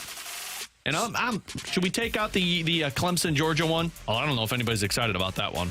I actually think Georgia's going to kick the crap out of Clemson. It almost gets me excited just because I think it's going to be fun to watch. So you are excited for it. I think what you're going to see as the most exciting football game this weekend is that one that you mentioned, USC LSU, and that's not even on Saturday. That's the Sunday game. Yeah. That is going to be a offensive explosion, I think. USC, it's a Lincoln Riley defense, so we know it's not going to be very good. LSU still has to replace a ton of talent, and Blake Baker, I think he's a great defensive coordinator when he was here at Missouri last year. I think it's going to take him probably a year to really implement that system.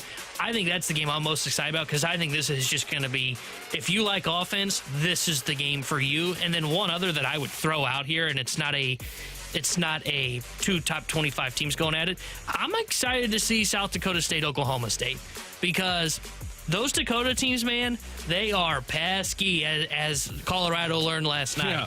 And South Dakota State is a juggernaut in the FCS. And Oklahoma State, they're only a 10-point favorite going into that matchup against them. I'm really excited for that game in the 1 o'clock hour on ESPN+. I'll tell you which one I find interesting. And typically, I am a Notre Dame hater. I think they're chronically overrated. I don't think I can think back to a team since I've started watching college football from Notre Dame that has not been overrated. Did they miss a field goal to win a game or something? Is that why you hate them? They probably have at some point. Grant has this passionate hate towards kickers in college football. Well, no, just And the NFL. All of football. It doesn't have to be college. But Notre Dame ranked number 7, Texas A&M ranked number 20. I just looked on FanDuel. Texas A&M is favored to win this game. They're minus 146 going up against this number 7 team in the nation, which I find interesting. So I think Texas A&M is going to put Notre Dame down early, and I think we're going to see how overrated, once again, Notre Dame is this season. Yeah, I like the one that T-Bone brought up. I'll just give you a couple of others that I've kind of put down that I'm going to be paying attention to. I want to see Oregon. I know Oregon's probably going to kick the crap out of Idaho, but I just like watching Oregon play. I like Dan Lanning. We talked about that earlier this week. They should have arguably the best offense in football. I think the spread on that is 43 or minus 43.5 for Oregon. So I'm excited to see Oregon in that one. Miami and Florida is going to be interesting. I find myself kind of drawn, with the exception of Oregon, to all of these SEC games because it's like you're scouting the competition of the SEC against Missouri. I don't really care what Alabama does against Western Kentucky. I don't really care what Texas does against Colorado State. But watching Florida play against a ranked Miami team, a little bit of intrigue there for me. Seeing a couple of these other squads going head to head, there's just a little bit more intrigue of what those players or those teams have to offer than what typically it feels like in week one. So I would probably say Florida, Miami, or watching that Oregon game are going to be the two that I'm paying closer attention to. Yeah, I like the Miami-Florida game, but I think you're going to see Miami kick the crap out of them. Oh, I'm with you. I'm with you. My favorite bet of the weekend is Miami minus 2.5. I can't believe that spread's only 2.5. I think Florida's not a great football team. They're going to struggle in the SEC. I mean, we've talked about it. Their head coach's job is potentially in jeopardy. I don't see them coming out and being able to beat Miami, Florida. I think Miami probably beats them by double digits. I love Miami, Florida minus 2.5 points. Which matchup are you setting on blowout alert? Blowout alert? Yeah. Alabama, Western Kentucky. If you want a top 25 one, yeah, I think the one for me is Georgia, Clemson. I just don't think Clemson can compete with them. They had another disappointing year. Dabo refuses to go to the transfer portal. I don't think what's his quarterback's name? Why am I drawing a blank? Cade Klubenak? Whatever their quarterback's name is overrated, just like when they had DJ Uiagalelei and they're like, this is the next guy for us. And I was just like, no, this guy, I'm watching him play. He can barely move the ball against a Georgia Tech defense at the time that was really bad. I think Clemson is going to be another one of those teams that falls out of the top 25. I said this at the beginning of the year when we made predictions last week. I think you're going to see Clemson miss the playoff, be like a 6-5, 6-6, 7-5, somewhere in that range, and they're going to fire Dabo Swinney at the end of the year. Are you a little surprised it's only an 11.5 spread? Like, I get it, Clemson's ranked, but I don't know if 11.5 seems pretty low in my opinion for Georgia. Now when you in Georgia. Well, it's a neutral site. Oh, well, I guess that's true. It's Mercedes-Benz Stadium. But it's still in Georgia. Yeah. I'm not too surprised because when you get these like top 25 matchups, they typically don't go significantly one direction or the other. So I'm not too surprised. I think it's probably about where it should be. Yep. Which one out of these which one of these matchups puts a team on upset alert? So I mentioned Oklahoma State. I do think they are on a little bit of an upset watch. I think they'll ultimately win that game. I think it will be somewhat close. But for me, the game that I'm looking at where I'm going to say, you know what, this team's on upset watch, and maybe they come out and they show up this week. I'm going to count it in this weekend slate since it's a 3-day weekend. I think Florida State's on upset watch against Boston College. Yeah. They were terrible against Georgia Tech. The O-line looked bad. God, could you imagine starting 0-2 with losses to Georgia Tech and Boston College? There will be calls for Norvell's job, excuse me, yeah. if they end up not being able to beat Boston College. I'm putting them on upset watch because I was not impressed with them against Georgia Tech. Maybe they have a rebound game, but they don't get much time off. They get 2 extra days since the Ireland game.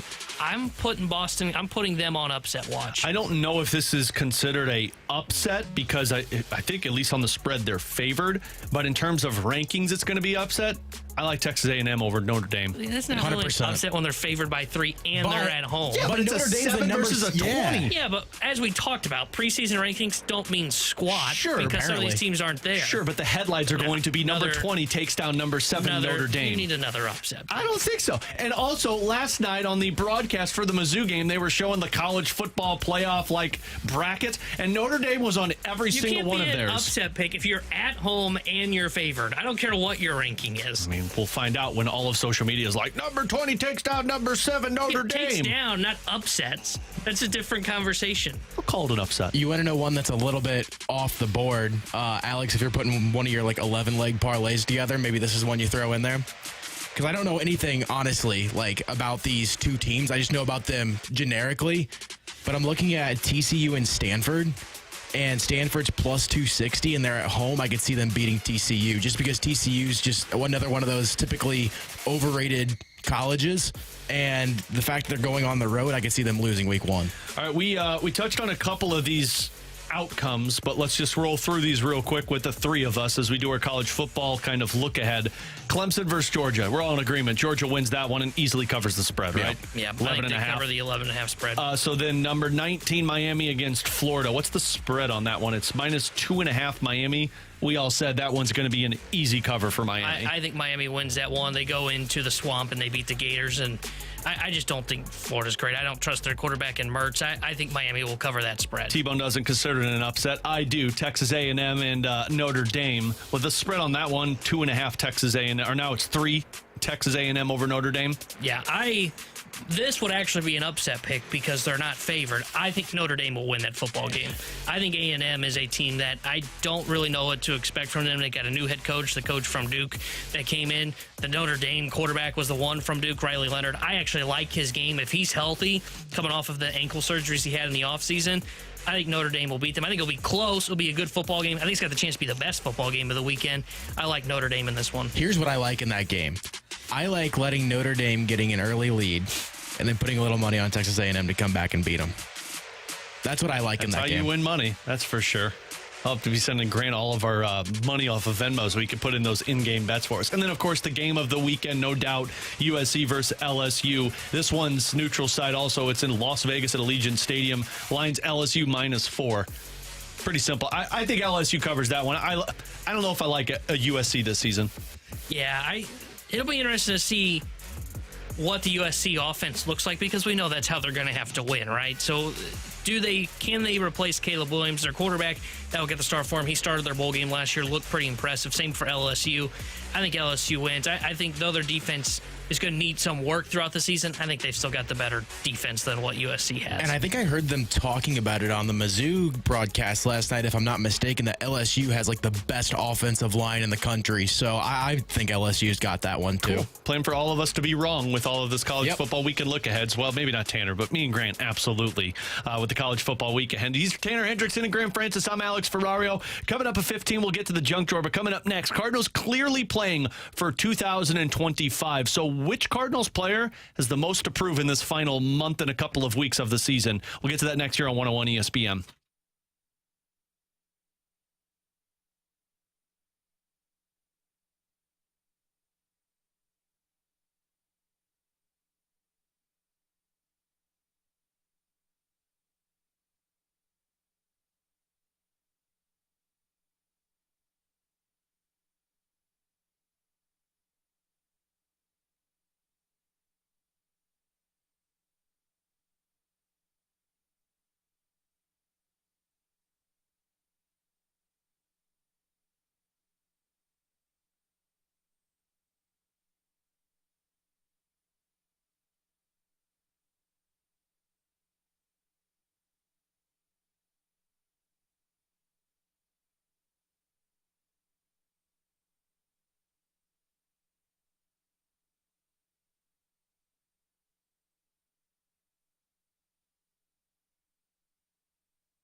Grant Francis here with a SportsCenter update brought to you by Saliga Heating and Cooling. The Cardinals salvaged the series against the Padres after dropping the first two. They won their last two after they beat the Padres 4-1 last night. They're back to 500 on the season, 67-67. Still 6 back of that final wild card in the NL and 10.5 back of the Brewers for the lead in the NL Central. They'll hope to build on that today as they are in New York to take on the Yankees at Yankee Stadium. It will be Eric Fetty for the Cardinals going up against Marcus Stroman. First pitch will be at 6:05. And then last night, a good night for Mizzou and Illinois as Mizzou shut out Murray State 51-0. Illinois also a shutout 45-0 over Eastern Illinois. I'm Grant Francis. The SportsCenter update's been brought to you by Saliga Heating and Cooling, an independent American Standard heating and air conditioning dealer.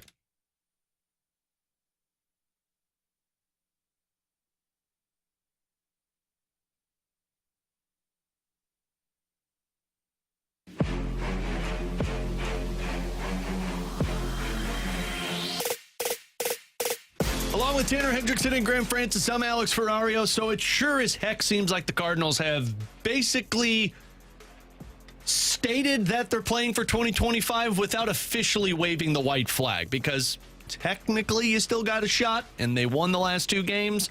But I think it's pretty obvious when Luke and Baker is hitting cleanup in back-to-back games on top of hitting third. I think it's pretty obvious Victor Scott has stayed in there pretty consistently, that the Cardinals realize that it's a long shot to get to the playoffs this season. So if they truly are playing for 2025, and now that they've cut Tommy Pham, might still be a part of this team, we have to wait for the waiver wire situation to go through, which will be tomorrow, Sunday, I believe, is when he could get claimed. So there's still a waiting period for that. But you look at the roster in itself, T-Bone, and you ask the question, which Cardinal has the most to play for or the most to prove in the final month of the season? And I feel like I could name like 5 or 6 guys. I think the easier thing for me is to say who doesn't have anything to prove, because I don't think Masyn Winn or Alec Burleson have anything to prove anymore for this team. I think if I'm the Cardinals brass and thinking that there are going to be drastic changes next season, Masyn Winn and Alec Burleson are in my everyday lineup without question, and they have a position that is taken care of. I guess if I look at it and say what player has the biggest thing to prove, to me it would be either Ivan Herrera or Lars Nootbaar. Because Herrera is going to have to prove he's capable enough to be the backup catcher, because obviously they didn't believe it. The offense is great, but they don't trust his defense or his arm. I think you're going to have to prove some of that down the stretch. I don't know how much you can realistically prove, though, if you're Ivan Herrera, because you don't have the opportunity to work on that other than game scenarios. And then the other guy for me is Lars Nootbaar. Lars Nootbaar might just have to prove, are you a platoon bat or are you an everyday bat? And that's why it's like, rather than throw Michael Ciani out there, you know what Michael Ciani is, I'd rather see more of this Lars Nootbaar to see what are you, because to me, those are two big question marks on top of the Jordan Walker and the Nolan Gorman and what's going to happen. I think Nootbaar and Herrera are two major question marks for this team that are on the Major League roster now. Yeah, I like the Herrera one. That one is a good one, because I didn't even think of him, because until like last night, where we talked about earlier, started 3 of the last 4 games behind the plate as a catcher. I just didn't know what his role is going to be long term. Lars Nootbaar's the guy for me, and honestly, I would hear an answer on anybody that hits left-handed can throw into this category. With the exception of Alec Burleson. Yeah, except for Alec Burleson. But Nootbaar's the one for me, because like you look at his season, it's been a down year for Lars Nootbaar. He would tell you that. I mean, he's 5% below league average. He's only got a 702 OPS. He's not getting on base like we're used to. The average is low, and he hadn't hit for a ton of pop. He's only got 8 home runs. Now, he has missed time due to injury this year, but he is the one for me, because I want to see if he can get back to what we thought he was going to be in this final month, just so I have more confidence going into 2025 in Lars Nootbaar. Because in the month of August so far, and there's only 2 more games, and it's against the Yankees tonight and tomorrow, but his slash line, 224 average, 303 on base, a 328 slug, and a 631 OPS. It's not getting better, It's not improving like I thought it would be, and it's not like he's been essentially a everyday guy for the last week now. He did go through that little stretch where they were like, oh, we're still kind of competing, so let's platoon him now. Let's see if we can throw a bunch of right-handed bats into the lineup. To me, he's the one, because though I was a little bit lower on Nootbaar 2 years ago, I finally started to kind of mold into okay, I can believe in what the Cardinals are selling on Nootbaar. This guy that's probably got 20 home run power, he's got a great batter's eye, can get on base, and could ultimately end up being a perfect, whether it be leadoff, number 2, or number 5 hitter for the St. Louis Cardinals from the left side.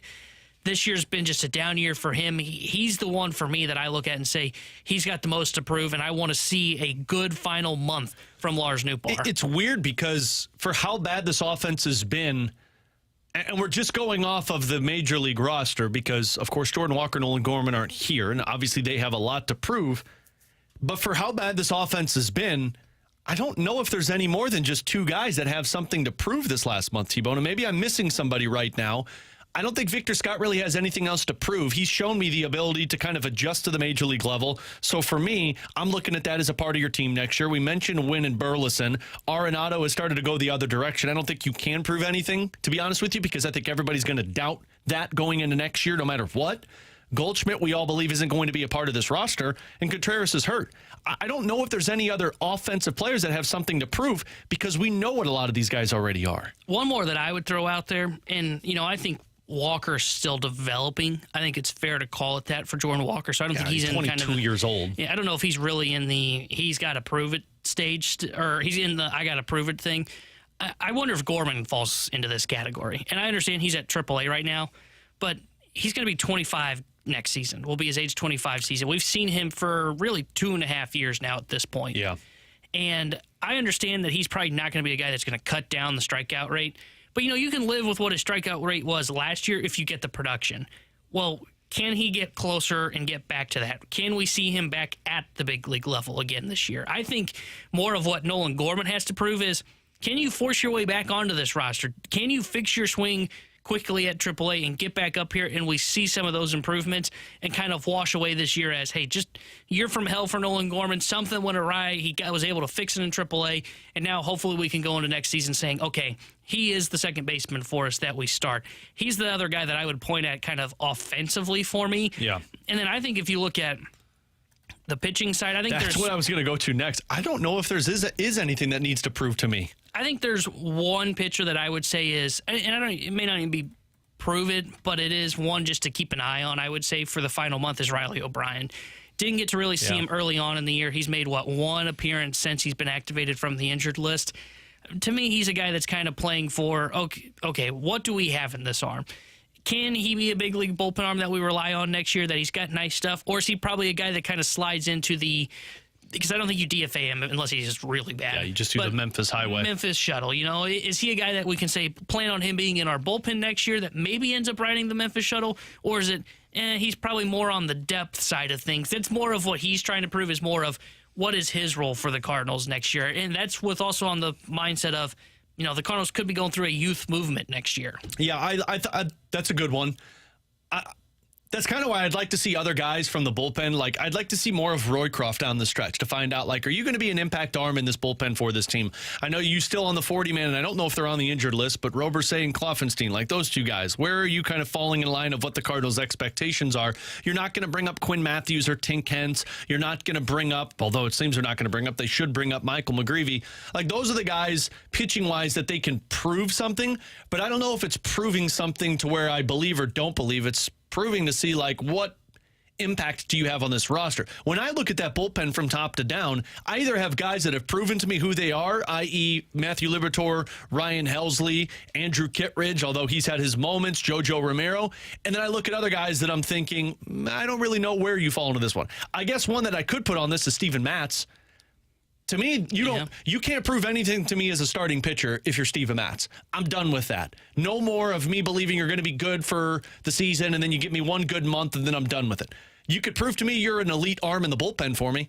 You could prove to me that, for 1 or 2 innings, you could shut down the opposition as a left-handed reliever to make use of the, $13 million, $15 million that he's getting? I think 13, something like that. That's another guy that I guess could prove something because Lynn, Gibson, Miles Michaelis, Sonny Gray, Andre Palante, I think you've all proven to me who you are for this next season. Yeah, he's an interesting one because I think his role moving forward is as a bullpen arm, and it's because he is set up for success, kind of like Matthew Liberatore. We talked about Liberatore yesterday, and he's not a name that I don't think has anything to prove. I think he's established, this guy can be a bullpen arm. He needs to be your bullpen arm. Stop moving it around. Yeah. With Steven Matz, he is another guy like Libby that has really struggled against right-handed batters. So if you put him in the bullpen, now look, it's an expensive $13 million arm, but maybe he can go to the bullpen, and could he potentially develop into a Matt Moore? Matt Moore was a left-handed guy that was a starting pitcher that had his issues when he was a starter. Now, he never got a $13 million contract, I don't believe, but what happened was at some point in his career, he finally said, you know what, if I'm going to be a big leaguer and I'm going to make it longer in this league, I'm going to have to shift to the bullpen. And he became a legitimate shutdown left-handed reliever out of a bullpen that one offseason, I think 2 off seasons ago, BK was clamoring for the Cardinals to go sign that guy. So can Steven Matz kind of mold into that role? We saw it in 2022 where he moved to the bullpen, looked pretty effective out of that role. that's probably what the expectation should be here in the final month of 2024 is, okay, let's throw him in our bullpen. Let's kind of throw him in some high leverage spots and let's see what he looks like rather than just have him be like a long reliever. I would much rather see him go short burst, one inning, maybe two at the max, throw him in some high leverage situations and see if you think you can make that work once you get into the 2025 season. One thing, T-Bone, on the bullpen, we talked about it yesterday, the amount of games that they have blown and how things are like completely opposite of what it was last season for the Cardinals in terms of late innings, one-game situations. Their bullpen hasn't been the same. I think overall their pitching ERA is bottom half of the league at 4.4. Or bullpen-wise, I think you're a little bit further down than that. Can we learn anything from this bullpen becoming a problem for the Cardinals in the second half rather than the first half? Because the first half, we all agreed it was elite and it was how it was going to carry you to a postseason. Second half, now we're talking about it being the reason you're missing out on the postseason. Yeah, one thing that struck me a couple nights ago when I was doing some research for our show was the Cardinals, 13 blown saves in the first half. That was 11th best in Major League Baseball, tied for 11th best in Major League Baseball. And in the second half, they've blown 9. That's tied for the second worst, and they are 2-7 in those games. And remember, a blown save isn't just a ninth inning opportunity. Yeah. It's a hold situation where if a guy like JoJo Romero two nights ago when he gives up a solo home run and it ties the game, that's technically a blown save. I hate the naming of the statistic, but that's what it is. T-Bone hates blown saves. We get it. I think the one thing that the Cardinals will learn from the way that they constructed this bullpen, and I think they did it in the right way, of, they threw a whole bunch of names at the wall and said, okay, let's see what sticks. And you landed a Andrew Kittredge, who's been really good, who had been pretty good before he had his injuries. You ran into Ryan Fernandez in the Rule 5 draft, who's been a really good arm for the Cardinals, and has shown maybe at times a little bit of slowing down. They've acquired the Nick Robertson guy in the O'Neill trade. That one didn't work out. Riley O'Brien, they traded for. Jury's still out on what he is. But I think the one thing that they're going to learn from this bullpen is they just didn't have enough veterans that had been through a full 162. Yeah. You look at this bullpen, I think, and they've talked about this publicly, even some of the guys in the bullpen have talked about it. JoJo hit a little bit of a wall there for a while where they had to go through basically a month stretch where they barely used JoJo Romero. You look at Ryan Fernandez, for the most part, he's been pretty good. I think you've seen at times maybe he loses it a little bit. Could be a little fatigued. You look at an Andrew Kittredge, he's ended up holding up fairly well, but he's a guy that was coming off of a major surgery. Like, the only guy in that bullpen that's really gone through a full 162-game season, I believe, is just Ryan Helsley. Like, is he the only bullpen arm that has really gone through it and is not coming off of a major injury? That's why Kittredge is a little bit off to the side here. I think that's probably the lesson is they went about it the right way. I have no issues with how they handled it in the offseason, and it's still been, in my opinion, a fairly good plus bullpen. But I think what they will learn from this one, whether it is next year they're trying to contend again or if it's 2 or 3 years down the road from here, you do need to have those guys that can ride that Memphis shuttle so you can get fresh bullpen arms in. That's what I loved about what they did this offseason. Also, probably need a couple more veterans. Probably need another 2-3 guys that you can look at in this bullpen and be like, okay, they've been there, they've done that. And to their defense, that's what they thought Keenan Middleton was going to be. Yeah, that one really changed it for him. And that changed the outcome a little bit. And Riley O'Brien, not a veteran, but somebody with experience. Now, he didn't have full 162 experience, but he's another one of those guys that slides into that. I think that's the lesson they're going to learn is they need to have a couple guys that are back there that have been through it because guys just hit a wall. It's hard to pace yourself through a full 162, and that's not on Ollie Marmol. I don't think he's overused a JoJo Romero. I don't think he's overused a Ryan Fernandez. I actually think Ollie's handled the bullpen really well this season in terms of managing their workload. It's just those guys weren't used to that, and I think that's what you've kind of seen in the second half, especially for a guy like JoJo Romero who really hit a wall. I think that's the lesson to learn from this bullpen for the next time they're in contention, whether that is 2025 or it's 2027. Oh, I don't think it's that long. Okay, sorry. But whatever that is, whatever it is, even if it is 2035, I think that's the lesson to be learned. He's Tanner Hendrickson, Graham Francis. I'm Alex Ferrario. Coming up in 15 minutes, we'll dive into a little Blues conversation. But coming up next, we get to the Junk Drawer here on 101 ESPN.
All right, let's dive into the junk drawer here on BK and Ferrario. Coming up in our next segment, we'll get into the Blues because Nashville pulled a deal off earlier this week that I think kind of sent waves through the Central Division, and we'll discuss that on top of the Blues goaltending tandem. But I got something to rant about for our junk drawer today. This is terrifying. It is always terrifying. I haven't done this in a while. It's not about a grocery store. Surprise, surprise. I've actually had pretty pleasant moments at the grocery store over these last couple of weeks. See, I almost would feel better if it was about a grocery store because I know what I'm about to get into. Because you don't know what about's going to take place. Yeah. No, this one's about driving. And by no means do I claim myself as a great driver because... True, I've been in the car with you. Shut up, Tanner. You've been in the car with me, and you got stressed because I was weaving through people because I hate two-lane highways. They are the worst. And the worst people in the world are people in two-lane highways that get in the left lane and stay in the left lane. I hate those people. So you got to go around them and around them again. Just drive the speed limit, man. Drive the speed limit. Anyway, that's not my rant. Tanner just pissed me off. He also got mad because I made him eat in the car rather than in the restaurant. I wanted to stop at someplace nice that I've never been to before. Yeah, I ain't about that. I'm going to Nashville. Let's get to Nashville. That's how we roll. That's why T-Bone's mad at me. Anyway. We would have stopped somewhere nice and all. Is there somewhere nice and only? Got an Applebee's, I've heard, right? No, I don't even have that. It's a soda shop. That's what we're really talking about right now. I've heard they're expanding T-Bone. They are. So you got a Subway? We do have a Subway. Okay. Yeah. Like a food Subway or like an actual Subway? An actual Subway, yeah. You ride in the Subway? No, the food. Oh, the food Sorry. Subway. Okay. I didn't I comprehend. confused you there. I didn't comprehend what you said. I was like, what do you mean an actual Okay. Subway? Yeah, So, it's a sandwich shop. I was in this scenario yesterday, and you know when you're at a stoplight and there's two lanes. There's one that's turning left, and there's another one that's turning left and going straight. So both have the option to go left, but then there's the one that's both left and going forward, and then you got the right turn lane. So I'm turning out of the gas station, and this big moving truck pulls down, and it blocks. He's in the lane to turn left and straight. And so I can't go straight. I got to go straight. So I'm waiting for this guy to go through the red light. And this red light at my house is notorious for the moment it turns green, you got about 5 seconds to get through it, and then it's going red again. And it pisses me off. So anyway, this truck, it sits in this lane, and I'm thinking it's going straight. Makes sense, right? Because you go in the far left lane. That's wide open for you. This son of a you-know-what, he just slow played it in that lane and turned left. There were no cars in the actual left lane. He went to the left versus straight lane and clogged it up for everybody, and I missed that light. I hate those people. Wait, here would be my question, because sometimes when they have those, because typically, to your point on just get in the left lane, is there a reason to get in the left lane on the right side? No. Because sometimes you do that on that other lane because it leads to where you need to go right. No. You know? Yeah, this one it's gravelly, and it's just two lanes. And it's two lanes. Could he have needed to turn right after that stoplight? Yeah, that's what I'm asking. No, because there's nothing to turn right on. Okay. You got a stoplight probably for about 2 miles before the next stoplight. It's just two lanes on gravelway. And so you couldn't have gone around him to the right. Nope, because his truck, there was one in front of him, and his truck blocked it from where I turned right, and the other one was a left lane. And so I'm either going to have to sit there, I'm going to have to go right and around, or wait for him. And here's why it gets worse. And there should be something created. Maybe I shouldn't give this away because I could create this. There should be something created that you put in a car when it's an emergency and you have to go to the bathroom. You know? Like a special blinker or something? Like either a special blinker or the signs that say hey, I'm an Uber driver. It's hey, I am going to ish my pants if you don't get out of my way. But the problem is people would abuse that. They absolutely would abuse it. So I wonder if you'd have to you would abuse I would not abuse that. I am very cognizant of people. Why'd you make that face, man? I feel like there are situations where you would be abusing that. I think the 618 makes a decent point here. And especially because it's a truck, which I didn't think of. They need the wide turn. It's not a semi. Yeah. It wasn't a semi truck though. If it was a semi truck, I'd understand. This is just like a U-Haul. It was just a van, essentially, with a back. This wasn't, because believe me, if it was one that has the two pieces connected, I understand those. You have to be in that one so you can turn it. This was like a pickup truck with the U-Haul attached. This was like a U-Haul attached to it. Oh, well, that shouldn't take that long to turn, I wouldn't. Well, but again, this light takes forever. Or this light doesn't give you a lot of grace period. Only one car long? Yeah, that's 2 cars. There was one in front of the truck that had the U-Haul. And so I'm sitting in the thing to turn right, and this one's going straight. I don't really see much. I mean, sure, you probably should hit this light the first time, I don't know if I have much of a big issue. Am I a jerk if I would have gone in the left lane and then sped up when it turned green to cut the person off to go straight? Yeah. And that's why I was angry, because I had to go. To the bathroom? Yeah, it was an emergency. You didn't bring that up. It was an emergency, man. Like, it was one of those things that it's like, if I don't get through this light, because my house is beyond that light. I get through the light, you turn left, you go to my house. If I don't get through that light, I'm either going in the street or in the car. Okay, 2 follow-up questions. Number 1, was there a cop around? No. Number 2, how blatant would it have been? Oh, it would have been blatant. Okay. I mean, I probably could have gotten it past the truck. The problem was the car, because the car would have gone, the truck would have started, and then I would have gone right around them. Man, you need to be more patient on the road. I think there should be, like, when you pass your driver's license test. I'm leaving town tonight. Like, I am going on a 3-hour trip back to my hometown after the show today. I will probably not have one moment where I get super angry. Even if I run into traffic, I just understand what I'm getting into. I don't have the issue with the whole lane thing. I get it, you know? Gator on our graveyard chat said, "Don't drive dangerously, Alex." I get it. I don't. But when I got to go, man, there's only 2 options. See, I can't really talk here because I have several moments where I get frustrated. See, I don't show it, but internally I get road rage. I don't know if I ever. I mean, every now and then. It's hard to internally get road rage and not show it for me. Well, when mine's internal, it's kind of external. Like I'm not like pointing at people or like, flipping somebody off or anything, but like I'm screaming in my car, sort of thing. It's just one of those things, man. It's like, I feel like when you pass your driver's test to like get your license, you should pass a test of like, hey, like, you know how you have to show proof of a handicap sticker that you use a handicap. Yeah. Like, there needs to be something of like a bathroom handicap, like an irritable bowel syndrome sticker for your car, so that like I can run through a couple of red lights if I have to. 314 was spot on. You should just go a diaper. Then you wouldn't have to worry about the light. You would have had no pressure. It used to be when I did pest control and I was out driving for the day, I would refuse to eat lunch.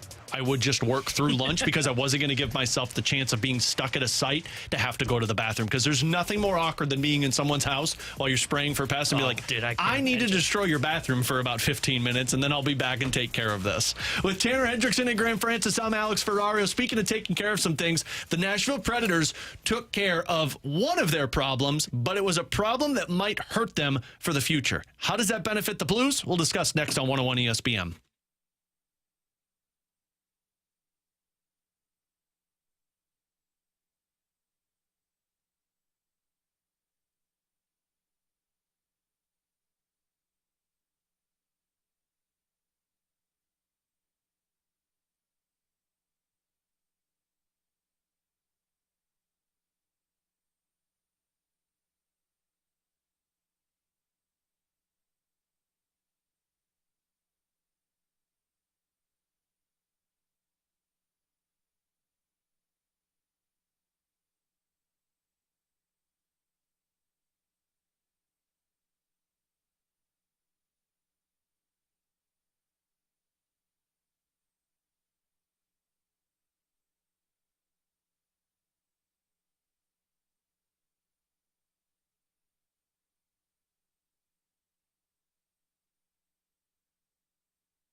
So the Nashville Predators goaltending saga ended, what was that, 7 days ago? A week from today, actually, is when they traded Nashville their young stud of a goaltender, Yaroslav Askarov. They traded him to the San Jose Sharks. And a lot of this was because Saros got his contract extension.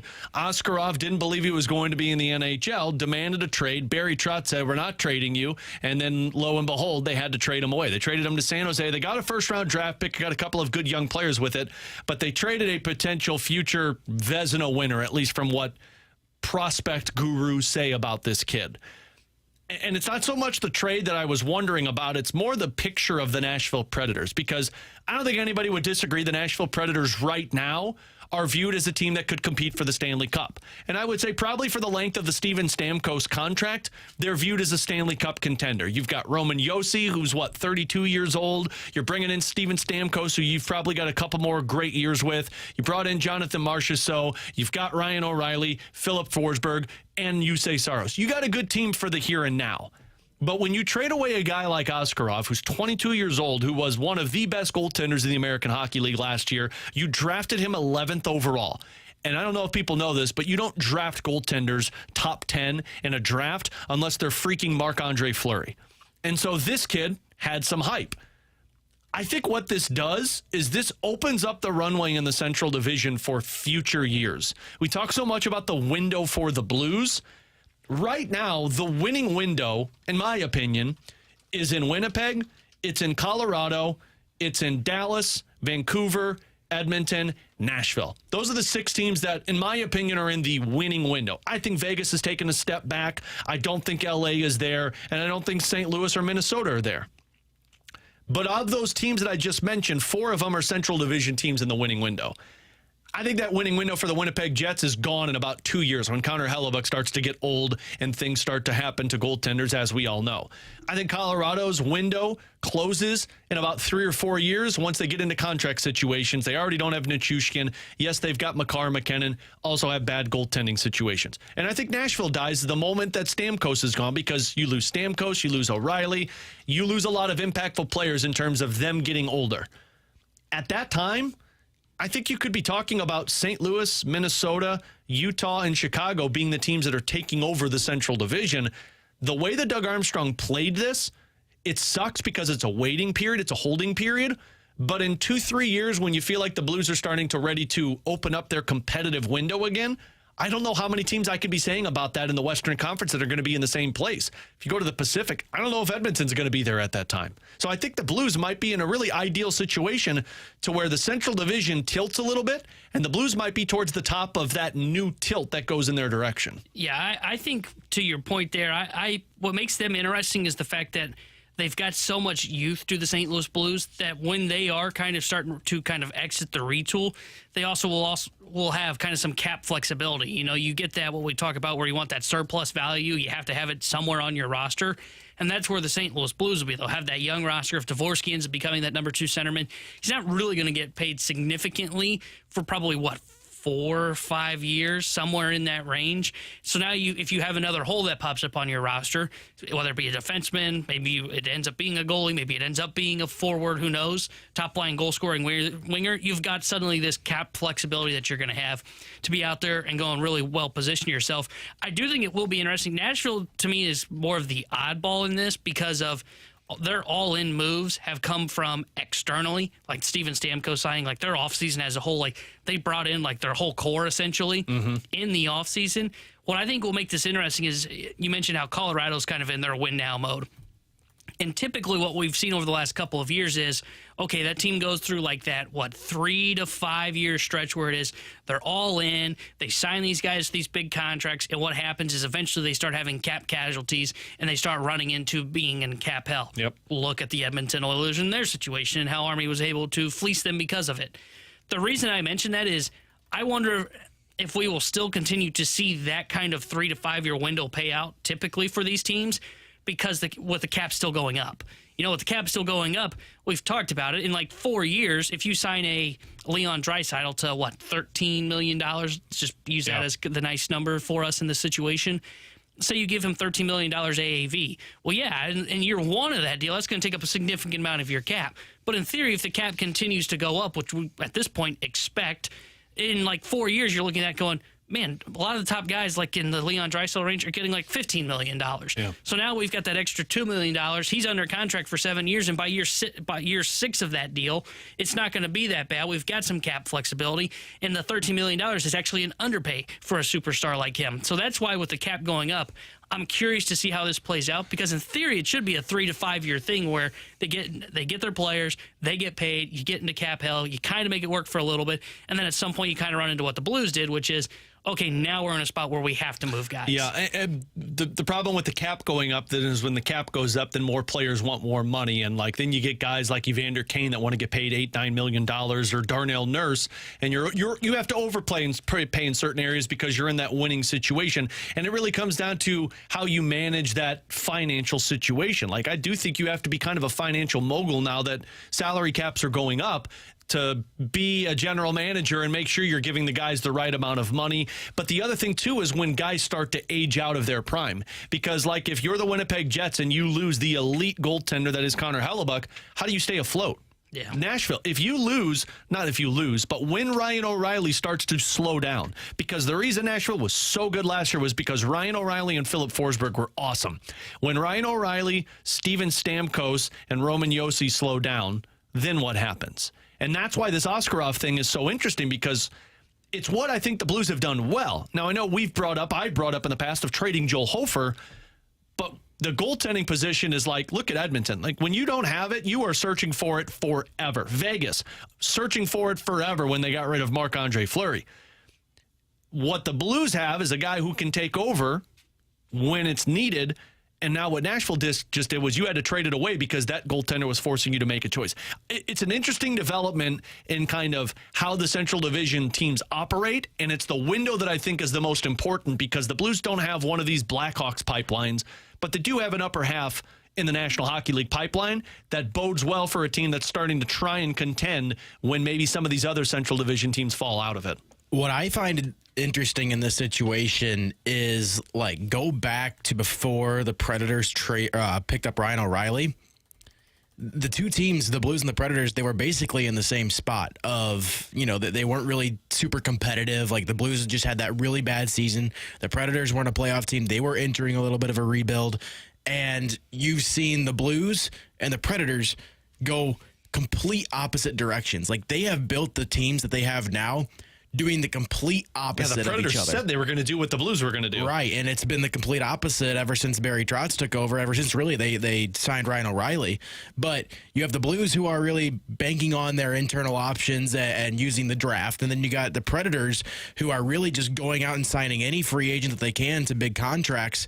And as you said, Alex, like, when those players start to age and they aren't playing as well, I think it's going to suffer for them. And for the Blues, like, you have sort of more of a long-term answer for the Blues. And even though, like, yes, this season Predators fans are going to be far more excited about their team than probably Blues fans are, when it comes to looking forward to the future, I think Blues fans should be a lot more excited than Predators fans right now. And I think in the years to come, we're going to be looking and comparing these two rebuild transition phases for both these teams and saying, this is what Doug Armstrong did for, like, future success, and this is what the Predators did, and we're going to see how it goes for them. I think if you're a Nashville Predators fan, you hope to see a cup within 2 years. Yeah. And if you don't have that in 2 years, I think now you're starting to look and say, uh-oh, now what? To where in 2 years, I think you're talking about this Blues team saying, like, are they starting to get to that cup window? And I like the way that Grant framed that, because, like, the other part of this that Doug Armstrong told the Fast Lane a couple days ago, why I feel like the Blues are in such a good position, is Doug Armstrong said he, in his opinion, views the Blues goaltending tandem going into this season as the best in the Western Conference and one of the best in the National Hockey League. And in years past, we could argue that because it's hard to surpass what Boston had with Ullmark and Swayman. Vegas had Logan Thompson and Aiden Hill. I don't know if I can pick a team right now in the Western Conference that has a better goaltending tandem than the Blues have going into this season. I mean, with both Binnington and Hofer, who both have established, that might be part of the reason that there's so much optimism for a team that might not need or deserve the optimism right now because they are still young and inexperienced. But the fact that you've got two goaltenders and one of the best goaltending tandems, I wonder if that is part of the reason why there's more optimism. You mentioned kind of established. Can we call Hofer that yet? Like, I think they have the potential for that. You know, I'm not trying to, say Hofer's going to have a bad year. Coming from the Ville Husso fan. Well, that guy was a stud. I mean, did you see what he did here? He took Bennington's job, okay? And then he lost the job 2 months later. Hey, look, they had to get another goaltender in Detroit because that guy was so bad. It was because of bad defense in front of him. Yeah. No, he had that in St. Louis, and he was good, actually. He played 30 games last year with a 2.65 goals against and a 9.13 save. Well, that's his rookie year, right? That's the reason I asked that. Considered his rookie year. Yeah, how many games did he play prior to that? 6 games in 2022, 2023, 905 save percentage. Yeah, okay, so he's played 38 games in his entire career. The reason I say that is not so much to question Joel Hofer, is as much as I think it is in the possible outcomes for the Blues to be in the Western Conference, and we say, man, they have one of the best goalie tandems, if not the best goalie tandem in the West, I'm just hesitant to go there because I want to see a second season from Joel Hofer. It's absolutely fair. And if the Blues are going to say with Jake Neighbors, hey, we don't want to talk contract extension yet, we want to see if it's there for a second season, I get that. I'm with the Blues on that. I'm also in the frame of I want to see a second season with Joel Hofer. I want to see him improve upon what he was last year. Not improve upon, but repeat what he did last year. He does that. Yeah, there's definitely an argument that the Blues will be a potential top goalie tandem in the Western Conference. I'm just going to be hesitant to really buy into that completely until I see another full season from him. Find out, that's for sure. But, it's absolutely a fair point to have with Joel Hofer to figure out where he's at. But it's definitely a different position than what Nashville's put themselves into, where all of their eggs are placed in the Jussi Saros basket now of staying in contention and potentially not having that successor when you need him most. With Tanner Hendrickson and Graham Francis, I'm Alex Ferrario. Coming up in 15 minutes, we've got One's Gotta Go, where you send us 3 scenarios. We will tell you which one has to go. But coming up next, the Cardinals are starting the series against the Yankees. And in so, you have to talk about Aaron Judge and what he is doing, not just this season, but in this 3-year run of him dominating Major League Baseball. We'll discuss next on 101 ESPN.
So, in my opinion, this series that the Cardinals are starting, you're going to get to see the best player in Major League Baseball today. Now, of course, that's a bold statement, I guess, because of Goldie?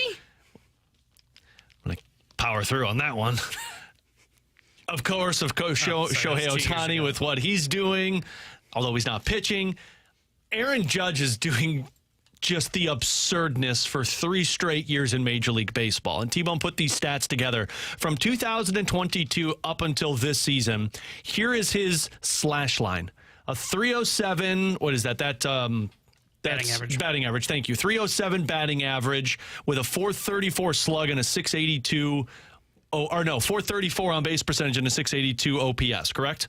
434 on base, 682 slug, 207 Thank you. OPS I confused the hell out of those numbers that I was looking at there. So that's the slash line for Aaron Judge. Players with 3 straight seasons of 175 OPS plus or better in the past 50 years.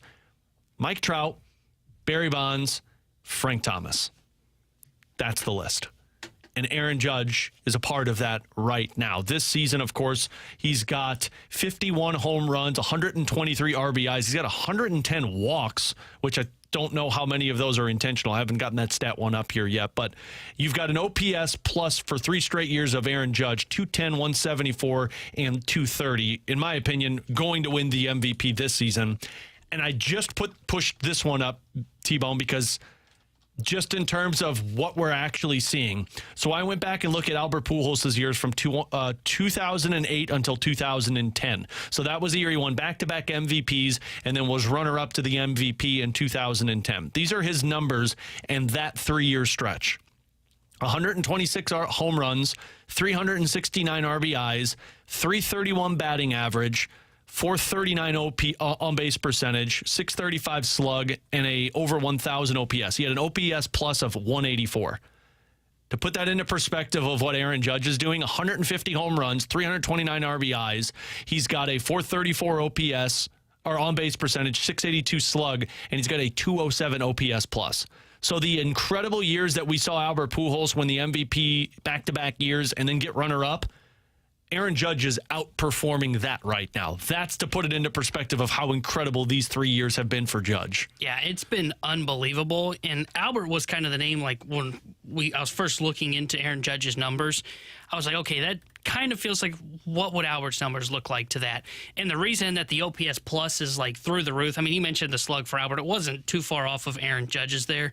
But the difference is as baseball as a whole isn't hitting anymore, you know? And that's what makes it really impressive for what Aaron Judge has done. And that's not taking anything away from Albert, but we've talked about it. Offense is down as a whole across Major League Baseball. Slugging percentage is way down. It's why you can look at a guy like Brendan Donovan and his OPS is down like 50 points compared to last year, and his OPS plus is almost the same. And that's what makes this run from Aaron Judge when we're in like the peak of what I would call almost the pitching era, the pitching wave, the modern wave with all the pitching labs that are going on, and Judge is like playing wiffle ball out there. And it's just not fair, man. Like it's unbelievable what this 3-year stretch has been. I heard their broadcast say, like, why does a pitcher even pitch to this guy anymore? To be honest with you, if I'm the Cardinals, I wouldn't throw him a pitch in this series. No. Unless like especially the bases with are who loaded, you have but going even out there. Then, yeah, he may really be adding to his total in this series, but it's going to be fun to watch him over the weekend, man. I know the Cardinals aren't worth watching, but Aaron Judge and Juan Soto, arguably maybe the best duo that we've seen in a starting lineup as well in Major League Baseball history. You got Judge, who's on pace for this incredible stretch where he's on pace for 62 home runs again. It's even possible that he breaks his own home run record that was celebrated 2 years ago. And by the way, like you look at the way he started the season with, I think it was 2 home runs in the first month. Mm-hmm. And then he just went on a blistering tear where he ended up catching fire, and he hasn't slowed down yet. And he's playing center field for the New York Yankees, and this guy's freaking huge. That's the part that's surprising to me. When you got a guy who's like 6'8" out there, 200-something pounds, like Giancarlo Stanton can't stay healthy, and he's the same body type. And Aaron Judge is not only playing, but he's playing center field for the Yankees. And we've seen, I don't know if it would be the same this year because they have Juan Soto, so it would probably change a little bit. But like, look at the Yankees last year. You know, he hurt his toe, it was last year at Dodger Stadium, going for that ball in the outfield. That's why he only played 106 games last year, which, by the way, hit 37 bombs in those 106 games. He was the New York Yankees offense. Judge went down, and the Yankees were out of it. They had no chance. Aaron Judge was solely carrying a team, which I think is almost impossible to do in Major League Baseball. Yeah. I mean, look at how great Mike Trout was for that. I mean, you just mentioned his stretch from 17 to 19. Mm-hmm. They didn't make the playoffs in that stretch. And that was one of the best players in baseball. It's just impossible to really carry a team. And Aaron Judge did that last year before he got hurt, and he's just continued this unbelievable pace. What's better for baseball, seeing these guys win a World Series, meaning Aaron Judge and Juan Soto, or getting beat in the playoffs? Because we get so upset because Mike Trout has never had success in the postseason. He's never really even seen postseason play. Shohei Ohtani, for the amount of time he was with the Angels, didn't see any postseason, but they were still putting together unbelievable seasons. Like, I legitimately wonder, for the year you're seeing with Aaron Judge, part of me feels like what's better for baseball and just baseball fans is to see Aaron Judge win it.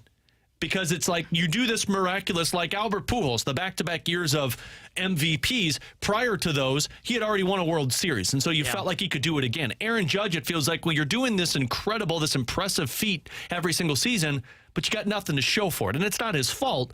I kind of feel like it's better to see Aaron Judge have a winning season and get the job done more than just continue to miss and lose in the playoffs. Yeah, I would say so as well, because I think once you get to the World Series, I know some fans don't like seeing kind of the same teams, but I think the best case scenario would be a Yankees-Dodgers World Series. Oh, I'm with you. Because you get the Yankees-Dodgers or Yankees-Phillies? I think Yankees-Dodgers. I think the Phillies are fun, but you've kind of seen them. They don't have the best player in the world, Shohei Ohtani. But you get Judge, Soto, Ohtani, Mookie Betts, Freddie Freeman going head-to-head. And, like, if the Dodgers are healthy, like with Tyler Glass now, who's a stud, potentially Yamamoto, who's a stud, the Yankees... It's why I would always say, like, to your question there, I would always say it's better for those kind of guys. I don't think Judge is like a villain. And that's why I don't know if it would be more of a people are watching to root for the New York Yankees to lose. I think if you dislike the Yankees, it's not because you dislike Aaron Judge. It's just because you don't like the Yankees because they've got the, 27 World Series titles. Who's more of a villain, Ohtani or Judge? I'd say Ohtani, right?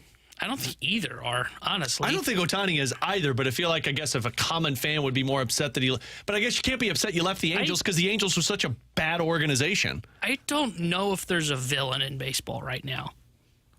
Yeah. Am I wrong? Like, I can't really think of one off the top of my head. Yeah, because I don't even think Bryce Harper's a villain. Because Harper's not... Everybody kind of likes Harper since he's become the face of the Phillies, and they're in the playoffs. People kind of like the Phillies right now, which is weird. Yeah, the Braves, there's nobody really there that you're against. I guess you're right, which I don't know if that's good to not have a villain. I guess the Astros are still considered a villain. I don't know, you're so far removed from the trash can scandal, so I don't know if even they fall into that category as that's a good point, man. Villain.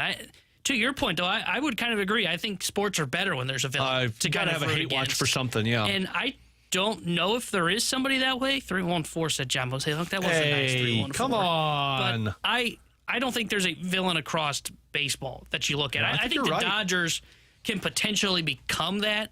But we've kind of seen there's $700 million. But they got likable guys, man. Like Ohtani and Mookie Betts and Freeman. They're all likable guys. And they haven't really won yet with those guys. Right. Like, they're a team that, as much as I think can make a run at the World Series, they've got some major question marks. Mm-hmm. You know, their lineup now is starting to click into place because Betts is back. But baseball they're not the team for me, in my opinion, that is the villain. I'm not rooting against the Dodgers. When the Astros went on that improbable run, you know, maybe they still are this because they are still kind of in this window. They're going to make the playoffs again.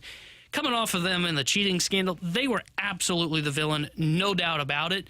But I feel like that's almost kind of dissipated. We're so far removed from it that it doesn't really still stick with them. I think a lot of people that are texting in villains, I'm seeing a lot of, like, Red Sox, Pete Alonso.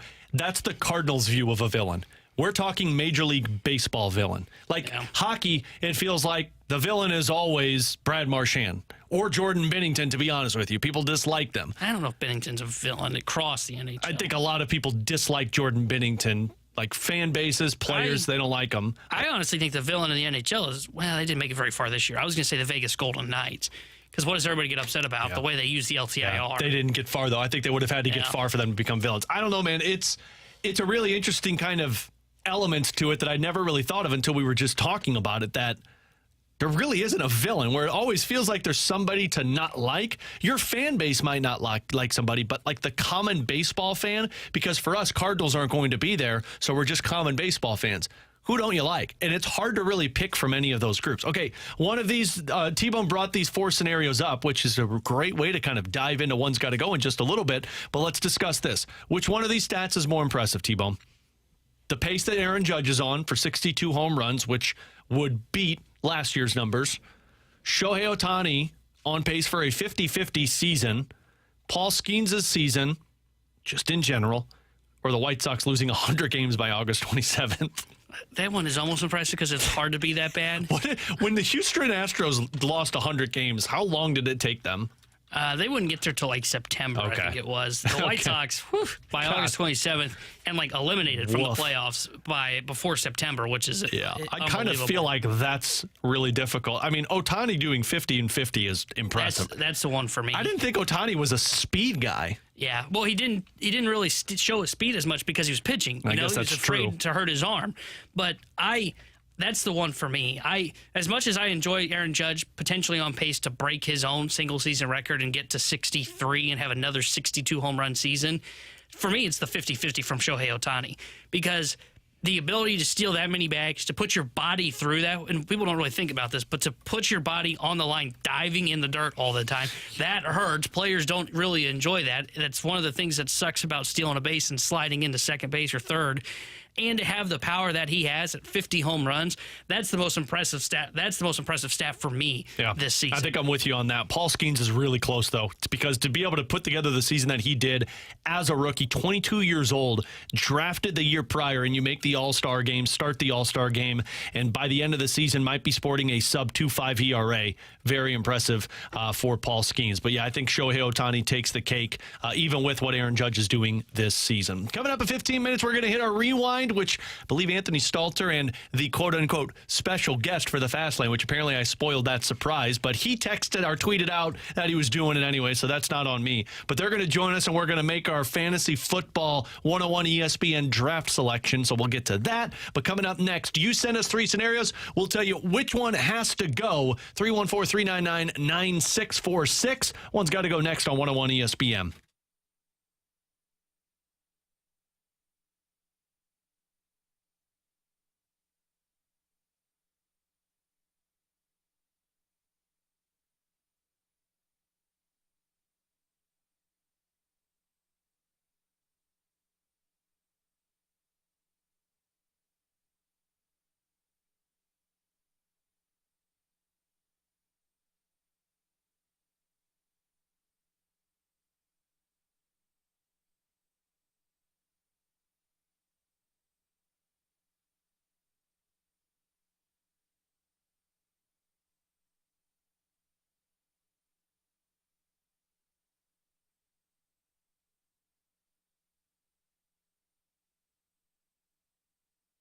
Alex Ferrario with you, and with my insurance agent and friend Tracy Bibb. Her and her team always making sure that they're taking care of you with their insurance coverage. And Tracy, I know you, on top of saving people money and working with them on insurance, are a part of the Quote for the Cause ride now that people need to get involved with.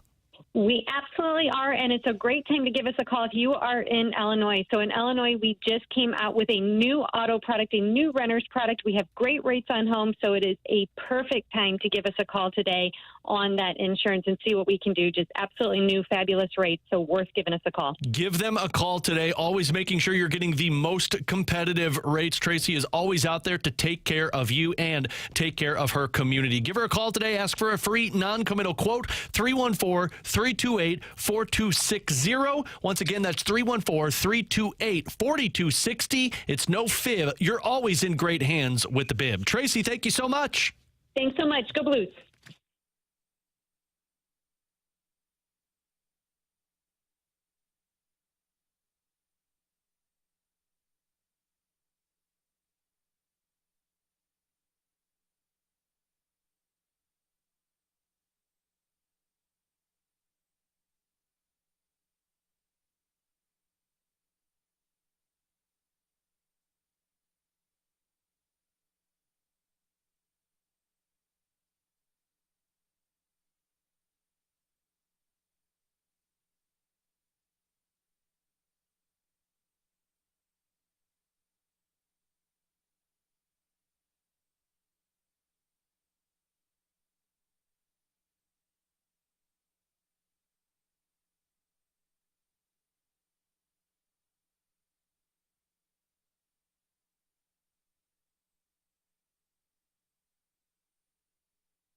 Grant Francis here with a SportsCenter update driven by Johnny Londoff Chevrolet and Johnny Londoff Autoplex. Cardinals pick up a win yesterday 4-1 over the Padres as they split the series with San Diego 2 games apiece. That puts them back at 500, 67-67 on the season. They're 6 games back of that wild card in the NL and 10.5 back of Milwaukee for the lead in the NL Central. They looked a bit on that today. They're at Yankee Stadium to take on New York. It'll be Eric Fetty going against Marcus Stroman for the Yankees, and first pitch will be at 6:05. And it was a good night in college football last night for both Mizzou and Illinois.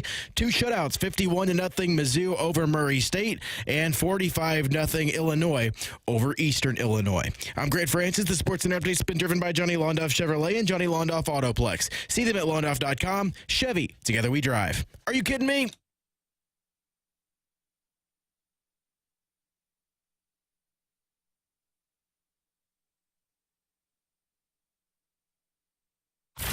This is BK and Ferrario. Time now for One's Gotta Go. We offer up the talking points, and you get to pick which one's gotta go on 101 ESPN.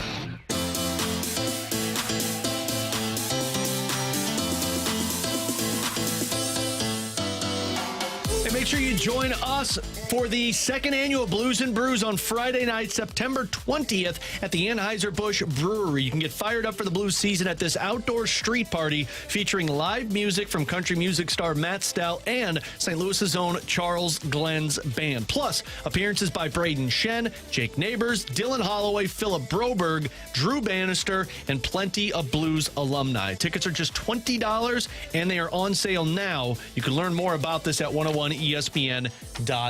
With Tanner Hendrickson and Graham Francis, I'm Alex Ferrario. It is time for One's Gotta Go. You send us 3 scenarios. We'll tell you which one has to go. 314-399-9646. You can also send them over in the graveyard chat at 101 ESPN STL up on our YouTube channel. Our camera's brought to you by the Air Alliance team. Let's start with this one from the 573.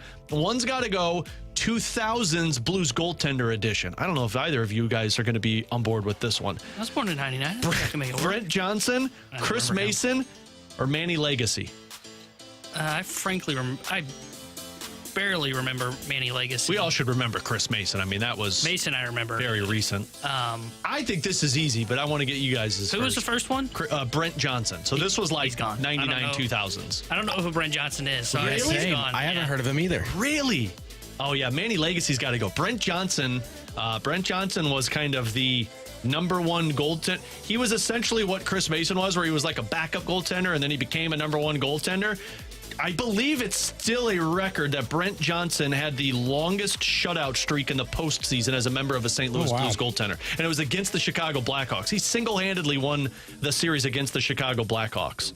I don't remember him at all. Yeah, he was drafted by Colorado, played in the minors for the Blues, and then spent from 89 to 2004 with the St. Louis Blues. He had an over 900 save percentage pretty much every single season. Interesting. What year was Manny Legacy? Manny Legacy was those 2 years in 2008, 2009. And remember, Legacy was the one that got hurt, where Chris Mason took over. Yeah.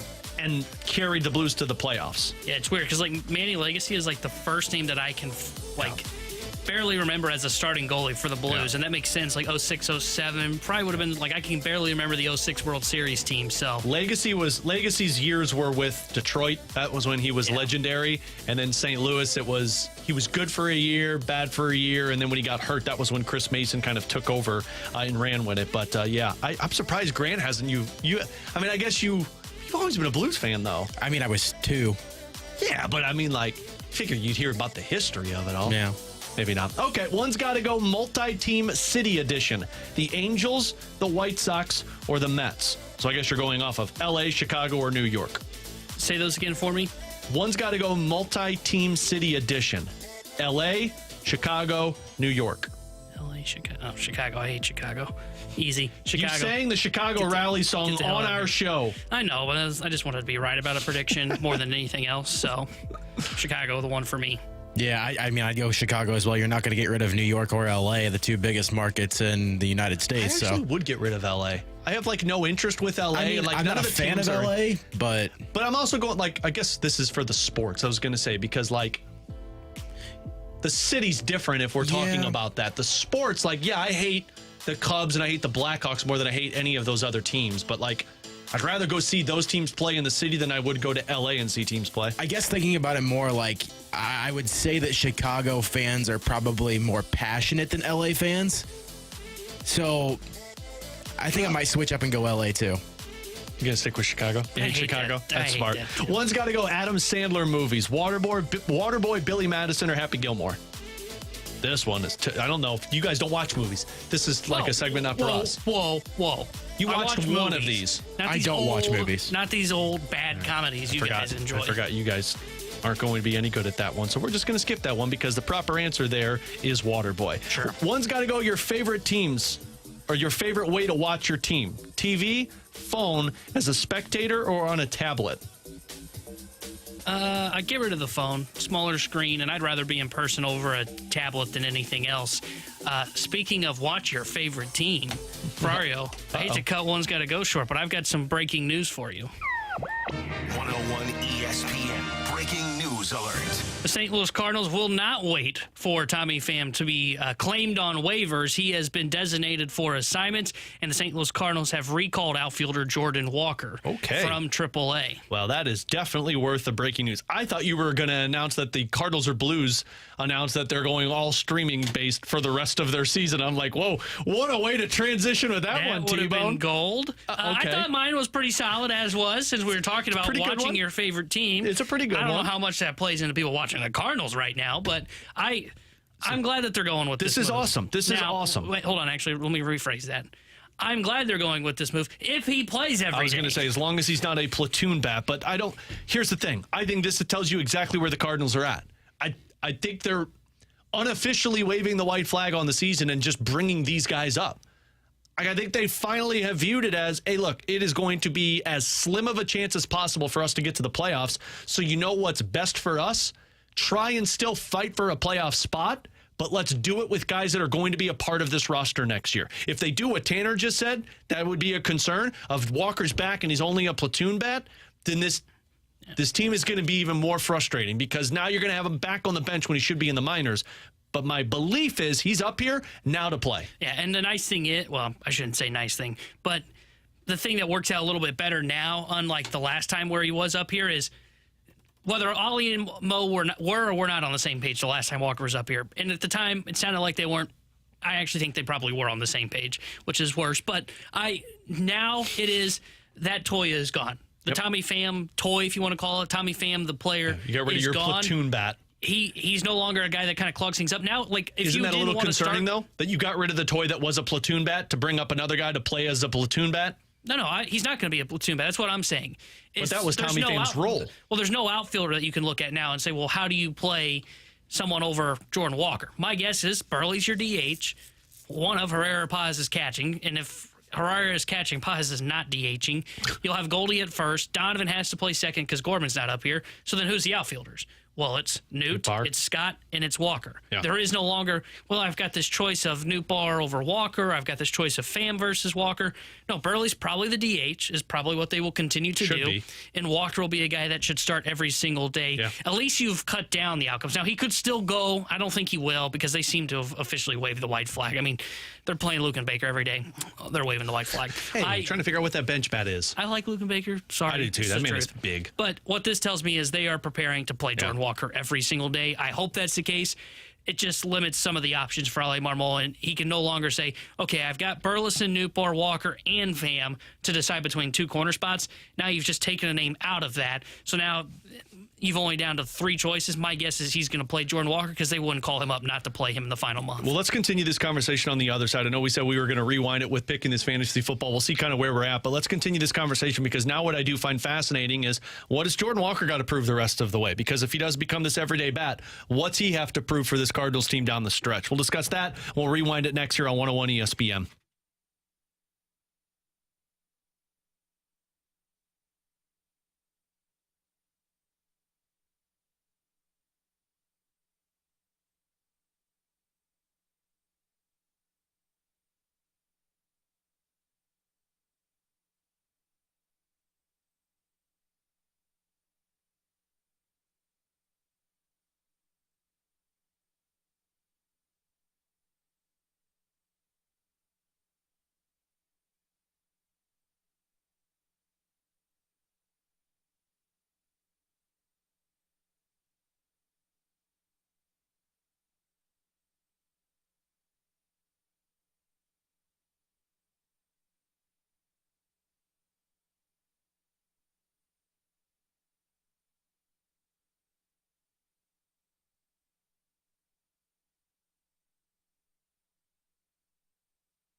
it back with the Daily Rewind on BK and Ferrario. Brought to you by Gloria Loom, your home sold guaranteed realty. Selling your home begins at GloriaHasTheBuyers.com.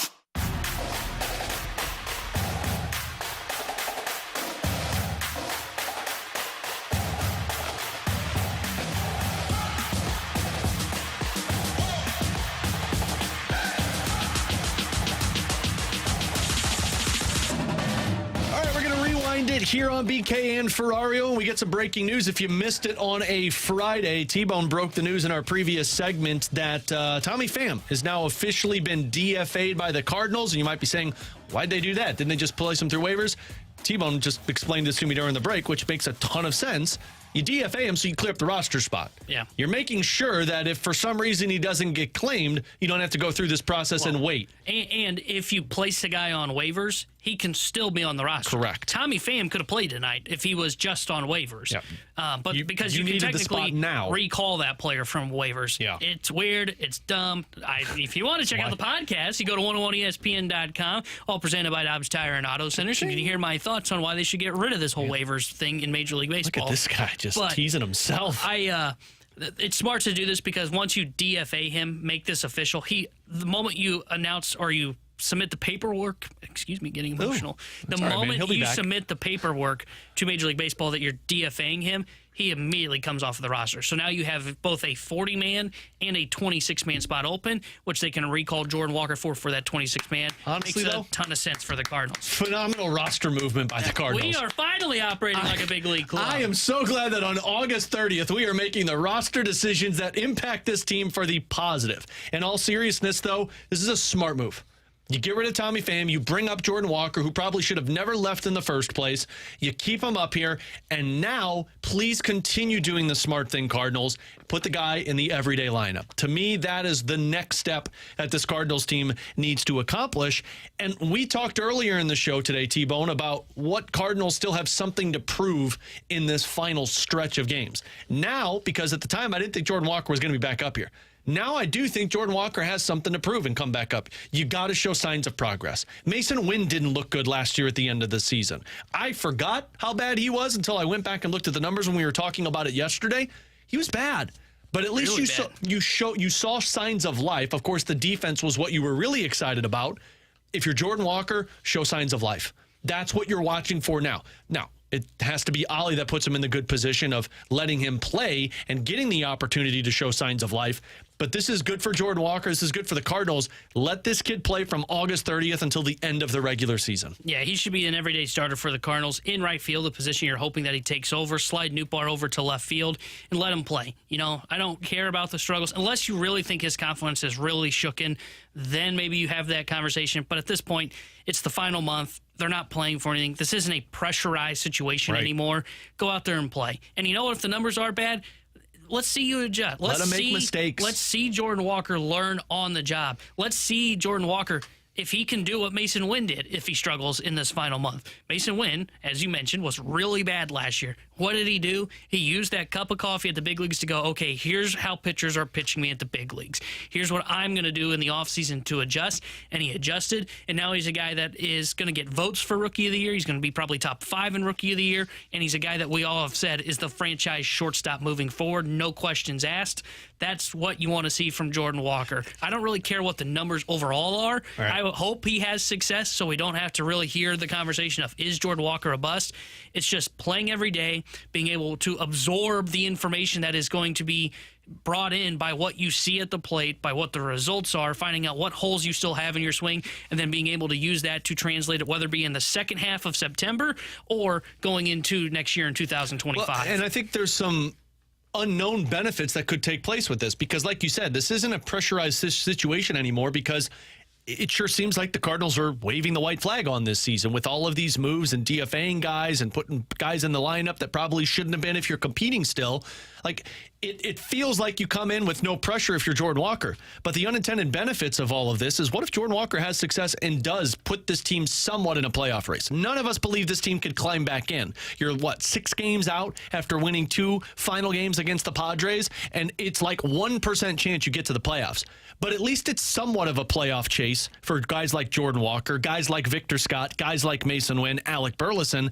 That's building blocks, because last year there was no playoff chase. Anything that those guys did, it felt like, okay, who cares? Because you're doing this in a scenario where you're fighting to not be the worst team in the National Hockey, or in the National League.